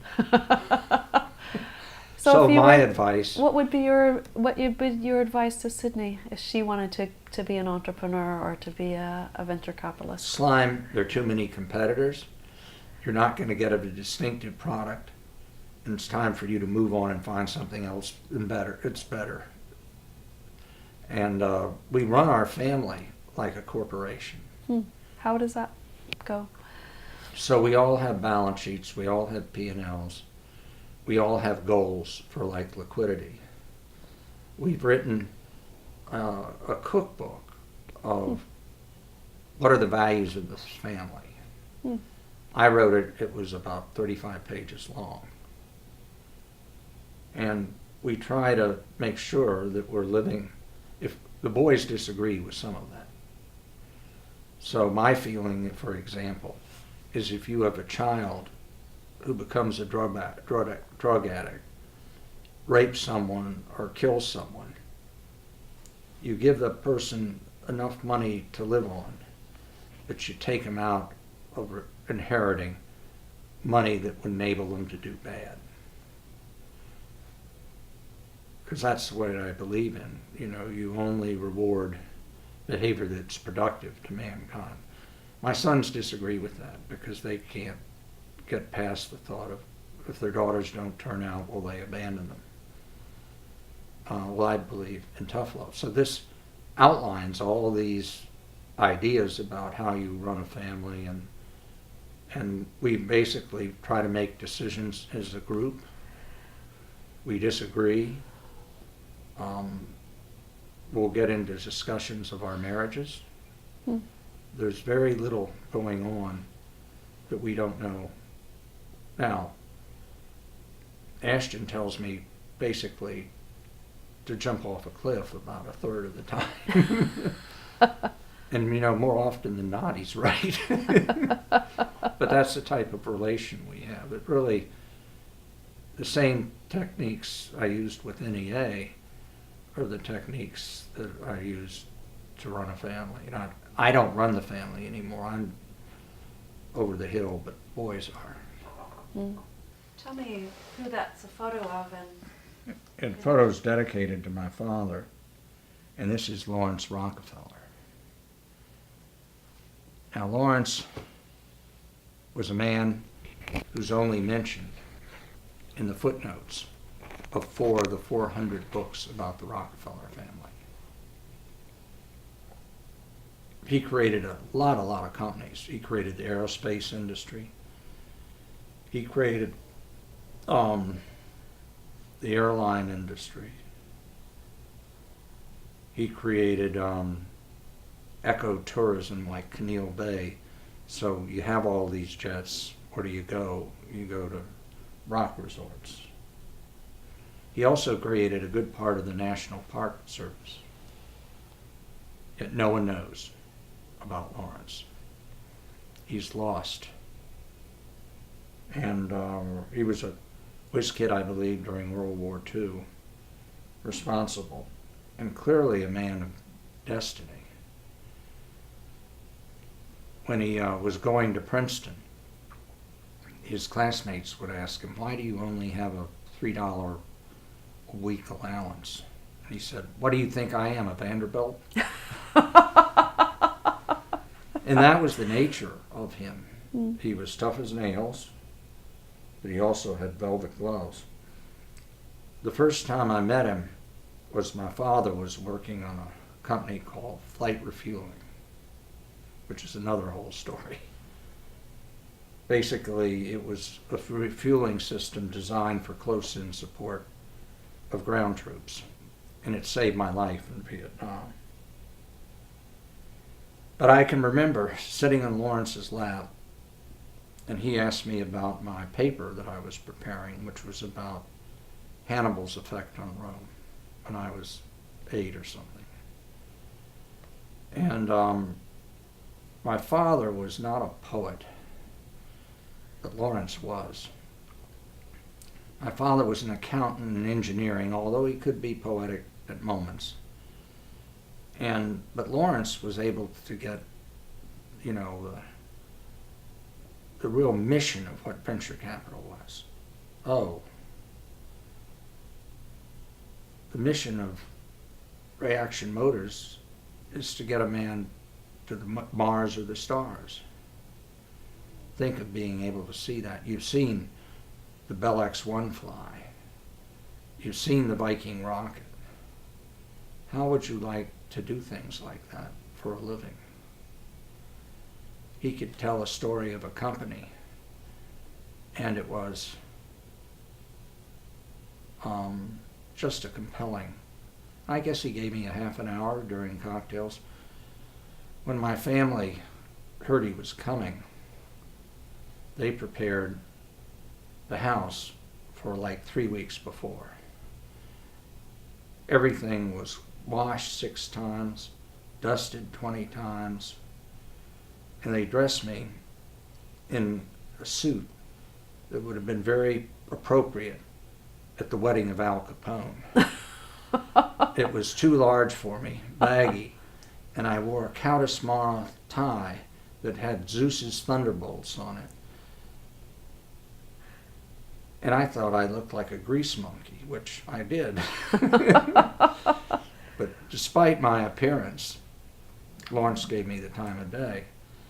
And if you read Dare Disturb the Universe, you'll be able to listen to the advice that he gave me. It's all down there, because I wrote it down as soon as I was old enough to do so. How old were you when you met him? I was, let me see, we moved to Baltimore in '57. I would guess this would be around, right around that time, 58. I was born in 44. So you were still a teenager. Right. But I was still fascinated by Chuck Yeager and the right stuff. So Lawrence was very important, and little remembered. Peter Crisp could tell you much more about it. And that advice that he gave you, was it that day when he talked with you that day at the cocktail party? Yes. Still was with me. And what were his words? Roughly speaking, what? I've quoted them before, and it's our job is to see the future, not what is or what is past, and do the honorable thing and build companies that, think of the impact that the flight aerospace has had on this planet, or rocketry will have in the next generation. So he was able to put those hopes and dreams into something that became very real for me, for a 12-year-old or however old I was. Thank you. Next, we have the General. So this is General Dorio, another whiz kid. When he came in as a quartermaster general, the average size on a tank in World War I, foot size was 6. The average size of the tank driver was 9. He changed all that. Boots were leather soled. Well, they didn't provide traction. So early into the war, all boots were rubber soled, thanks to him. When he came into the war, we sent tents to the Philippines. They were supposed to be used in Normandy in World War I. They lasted 3 weeks. So he designed clothing for the war effort. He designed weaponry, or not designed, but caused to have happen.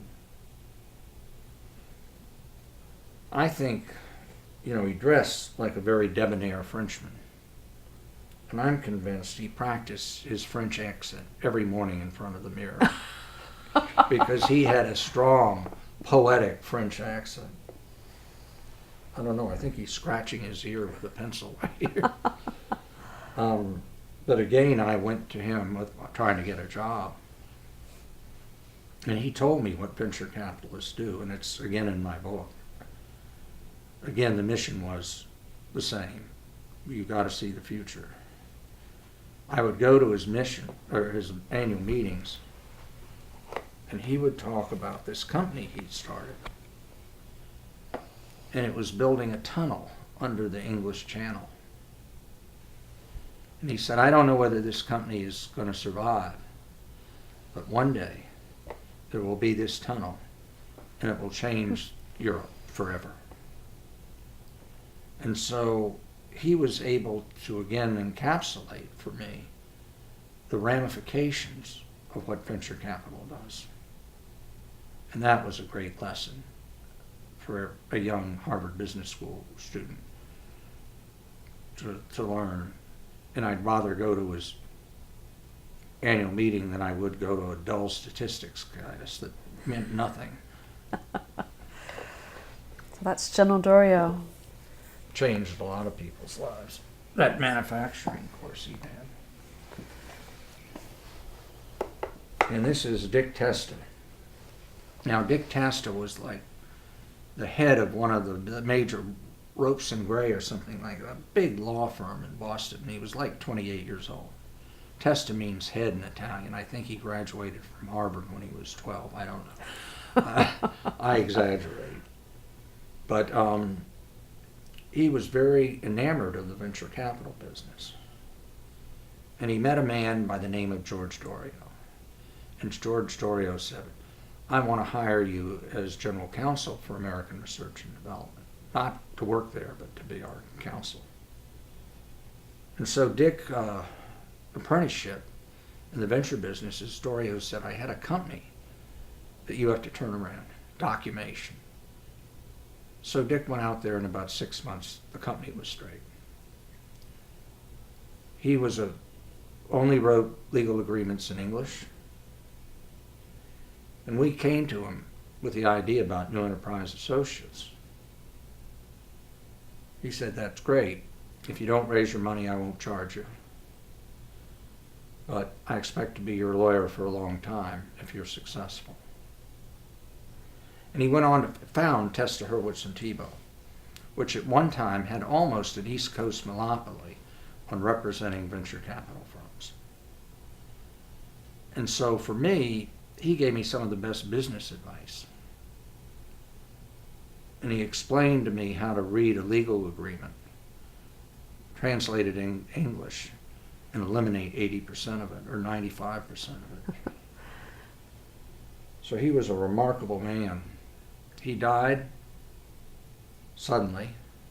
I think his first firm lasted 6 months after his death. So he didn't follow his own advice, create management succession. But a lot of people who have good advice don't follow it themselves. That's what he taught me as well. So this is the engine of the Bell X-1 in miniature form. It was my father's pen holder. And of course, Reaction Motor built this engine and later went on to become Thiokol. And Reaction Motors became the aerospace division of Thiokol and the rocketry division. I wish I could tell you how this thing was going to work, but I once knew, but have forgotten. But Arno Penzias, who was one of my partners and won the Nobel Prize for the Big Bang Theory, when they flew the first Concorde, the people who helped to create the technology were asked to help fly it over to Europe. He flew it for 5 minutes or something. But Arno suggested I should put the Concorde over top because this was what created that and what's created our aerospace industry and our military defense today. I keep that as a reminder of it's like playing pool with 100 balls on the table. And you hit one, it hits another, it hits another, it hits another. And that is very much the way companies get started. So this is a reminder of that for me and my sons. Some people have a a word that they might give of advice. Is there one to a young entrepreneur or a future? Is there one word that you would give as a mantra? Honor. Change the way the world is with honor. It's a perfect way to end. Thank you so much, Chuck, for this opportunity to hear from you.